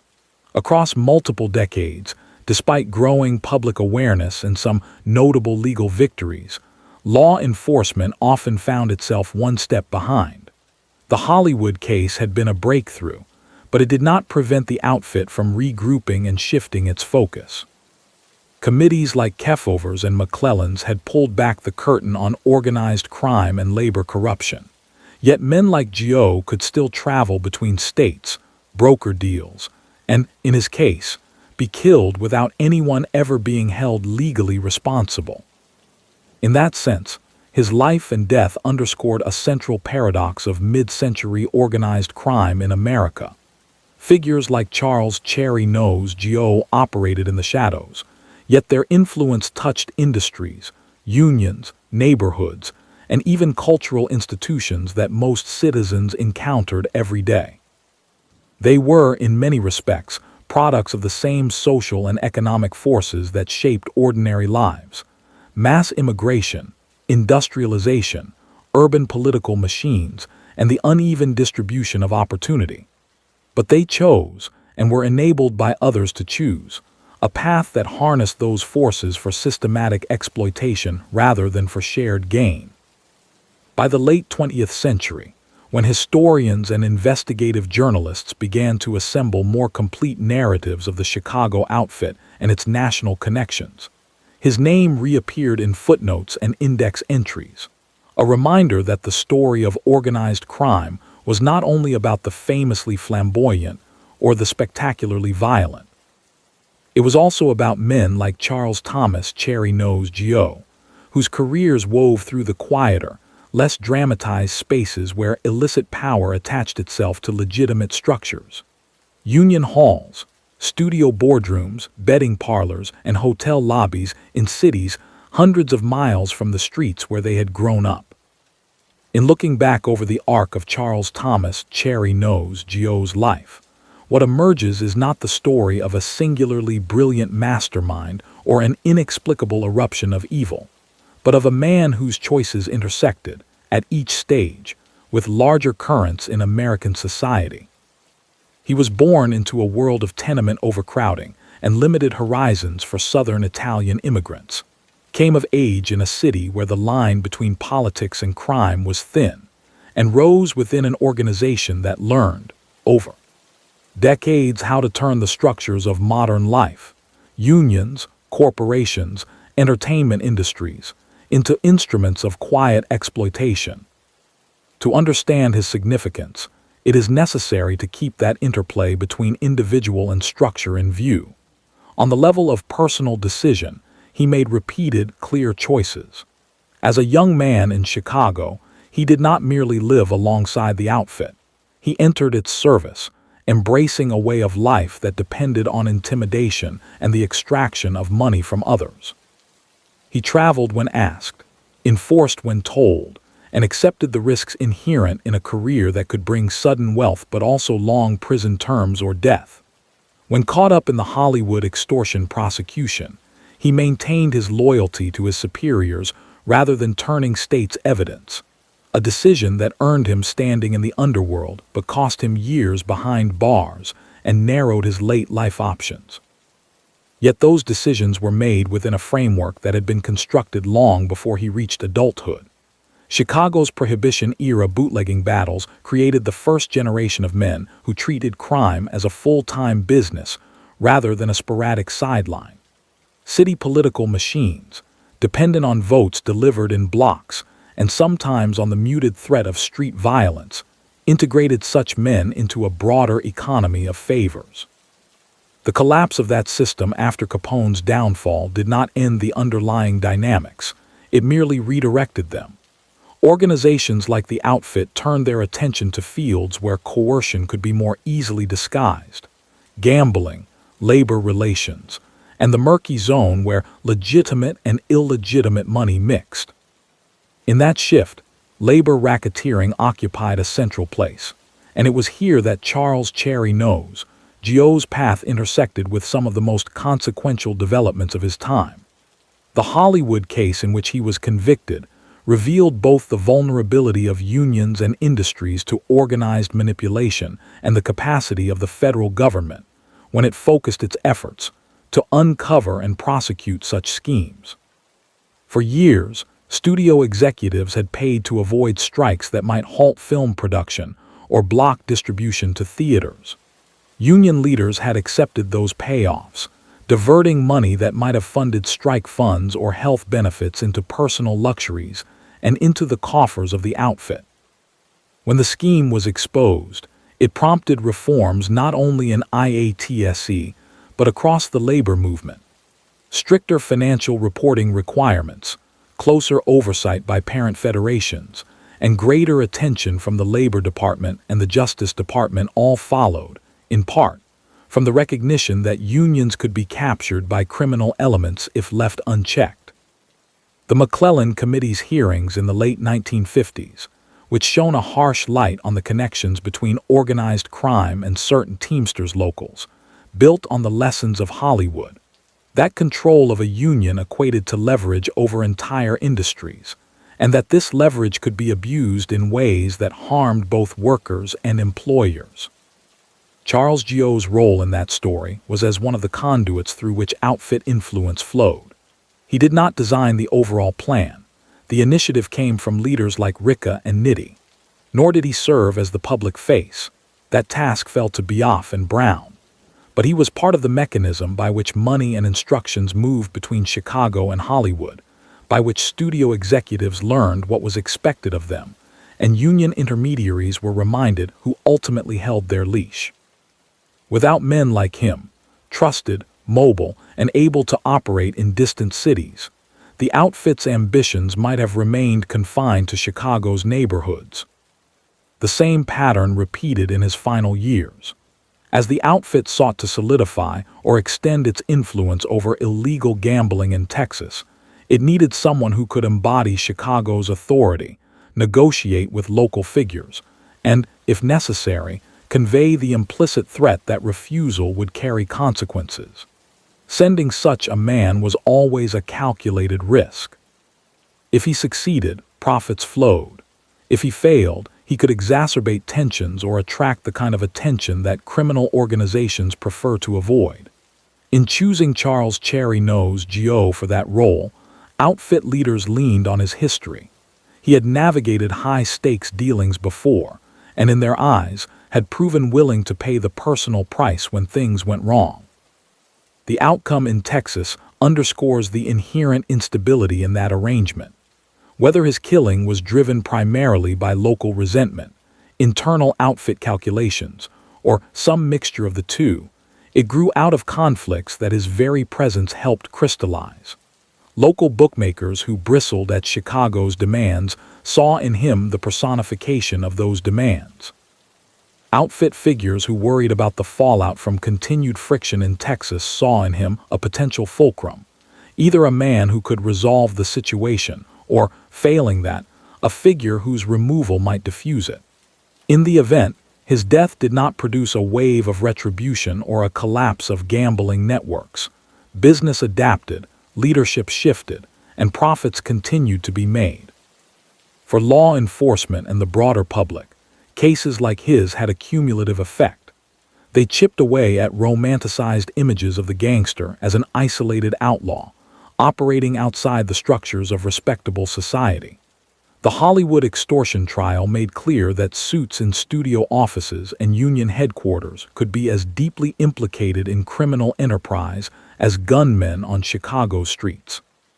His killing in Texas demonstrated that even decades into their evolution, organizations like the outfit resolved internal and external disputes in ways that left little room for peaceful arbitration or legal remedy. At the same time, his life story complicates simplistic narratives that would write off all such figures as mere aberrations. The neighborhoods in which he grew up and the economic conditions they endured were not inevitable. They were the product of policy choices and social attitudes, limited access to education and credit for immigrant communities, corrupt political structures that traded short-term favors for long-term accountability, and a law enforcement system that, for years, did little to curb the power of entrenched vice. None of that excuses the harms caused by his actions or those of the outfit, but it does underscore that organized crime flourishes in the cracks of a society's institutions. As the 20th century progressed, some of those cracks began to close. The creation of more professional and less openly partisan police forces in many cities, the expansion of federal investigative capacity, and the development of laws like RICO fundamentally changed the landscape in which outfits like the Chicago Syndicate operated. Witness protection programs made it more feasible for insiders to come forward without facing almost certain retaliation. Over time, major prosecutions in the 1970s, 1980s, and 1990s would bring down significant portions of the traditional mafia families in New York and seriously disrupt the outfit's operations in Chicago. Even so, the habits of thought and networks of influence that men like Charles Gioe helped build did not disappear. They evolved. Gambling, once conducted in smoky back rooms, moved into licensed casinos and later online platforms. But in some places, the legacy of underworld involvement remained, whether through hidden ownership, skimming schemes, or the use of legitimate businesses to launder money. Labor racketeering did not vanish either. It surfaced periodically in corruption scandals involving pension funds, construction contracts, and public sector unions, though often in less overtly violent forms than in his era. For communities grappling with these issues, his story offers several enduring lessons. One is the danger of allowing any institution, union, company, or government agency to operate without meaningful transparency and accountability. In Hollywood, a lack of scrutiny over union finances and studio labor arrangements created an opening that men like Biaf, Brown, and their Chicago backers exploited. In Texas, weak and inconsistent enforcement against illegal gambling allowed local and national syndicates to embed themselves deeply in the economic life of cities like Dallas. When basic oversight is absent or easily circumvented, the path of least resistance for some actors will be to seek advantage through illicit means. Another lesson is the importance of tackling organized crime not just through arrests and prosecutions, but by addressing the underlying social and economic conditions that make its offerings attractive. For young men in the immigrant neighborhoods of early 20th century Chicago, the outfit offered, at least on the surface, a path to income, respect within a certain subculture, and a sense of belonging. Strengthening schools, expanding legitimate job opportunities, and ensuring fair treatment in the workplace are not traditionally framed as anti-crime measures, yet they are crucial to shrinking the pool of recruits for criminal enterprises. Finally, his life underscores the need for a clear-eyed public understanding of what organized crime is and is not. It is not primarily about spectacular acts of violence, though those occur. It is about sustained, often quiet, manipulation of economic and social systems for private gain. In that sense, Charles "Cherry Nose" Gioe was a characteristic figure of his time, a man who understood how to move money and influence along existing channels, whether in unions, studios, or betting networks, and who was valued by his organization because he could make those channels serve its interests. In the end, what remains of him are fragments. A birth year, 1904, listed in official documents, police mug shots that capture a solidly built man with a distinctive nose and guarded eyes, court transcripts in which his name appears among those of more famous colleagues, prison records marking his intake and release, a scattering of surveillance reports, newspaper clippings from August 1954 describing the discovery of his body in Texas and summarizing his past for readers who would soon move on to other headlines. There are no memoirs, no television interviews, no self-authored attempts to explain or justify his choices. That silence is, in its own way, telling. The world he inhabited was built on walls of secrecy and on calculated denials. When men like him did speak on the record, it was often to insist that they were simply businessmen, misunderstood and unfairly targeted by ambitious prosecutors or sensationalist reporters. The fuller picture, assembled over decades by investigators, journalists, and historians, shows a more complex reality of an organized crime system that could be both ruthlessly predatory and disturbingly mundane, operating through paperwork and polite meetings as much as through threats. For a documentary camera retracing his steps, from the crowded streets of early 20th century Chicago, through the union halls and studio offices of 1930s Hollywood, to the hotel corridors and highways of post-war Texas, his life offers a lens on an era when America was grappling with the consequences of rapid growth and uneven reform. He was not the cause of those broader struggles, but he was one of the men who learned how to navigate and exploit them.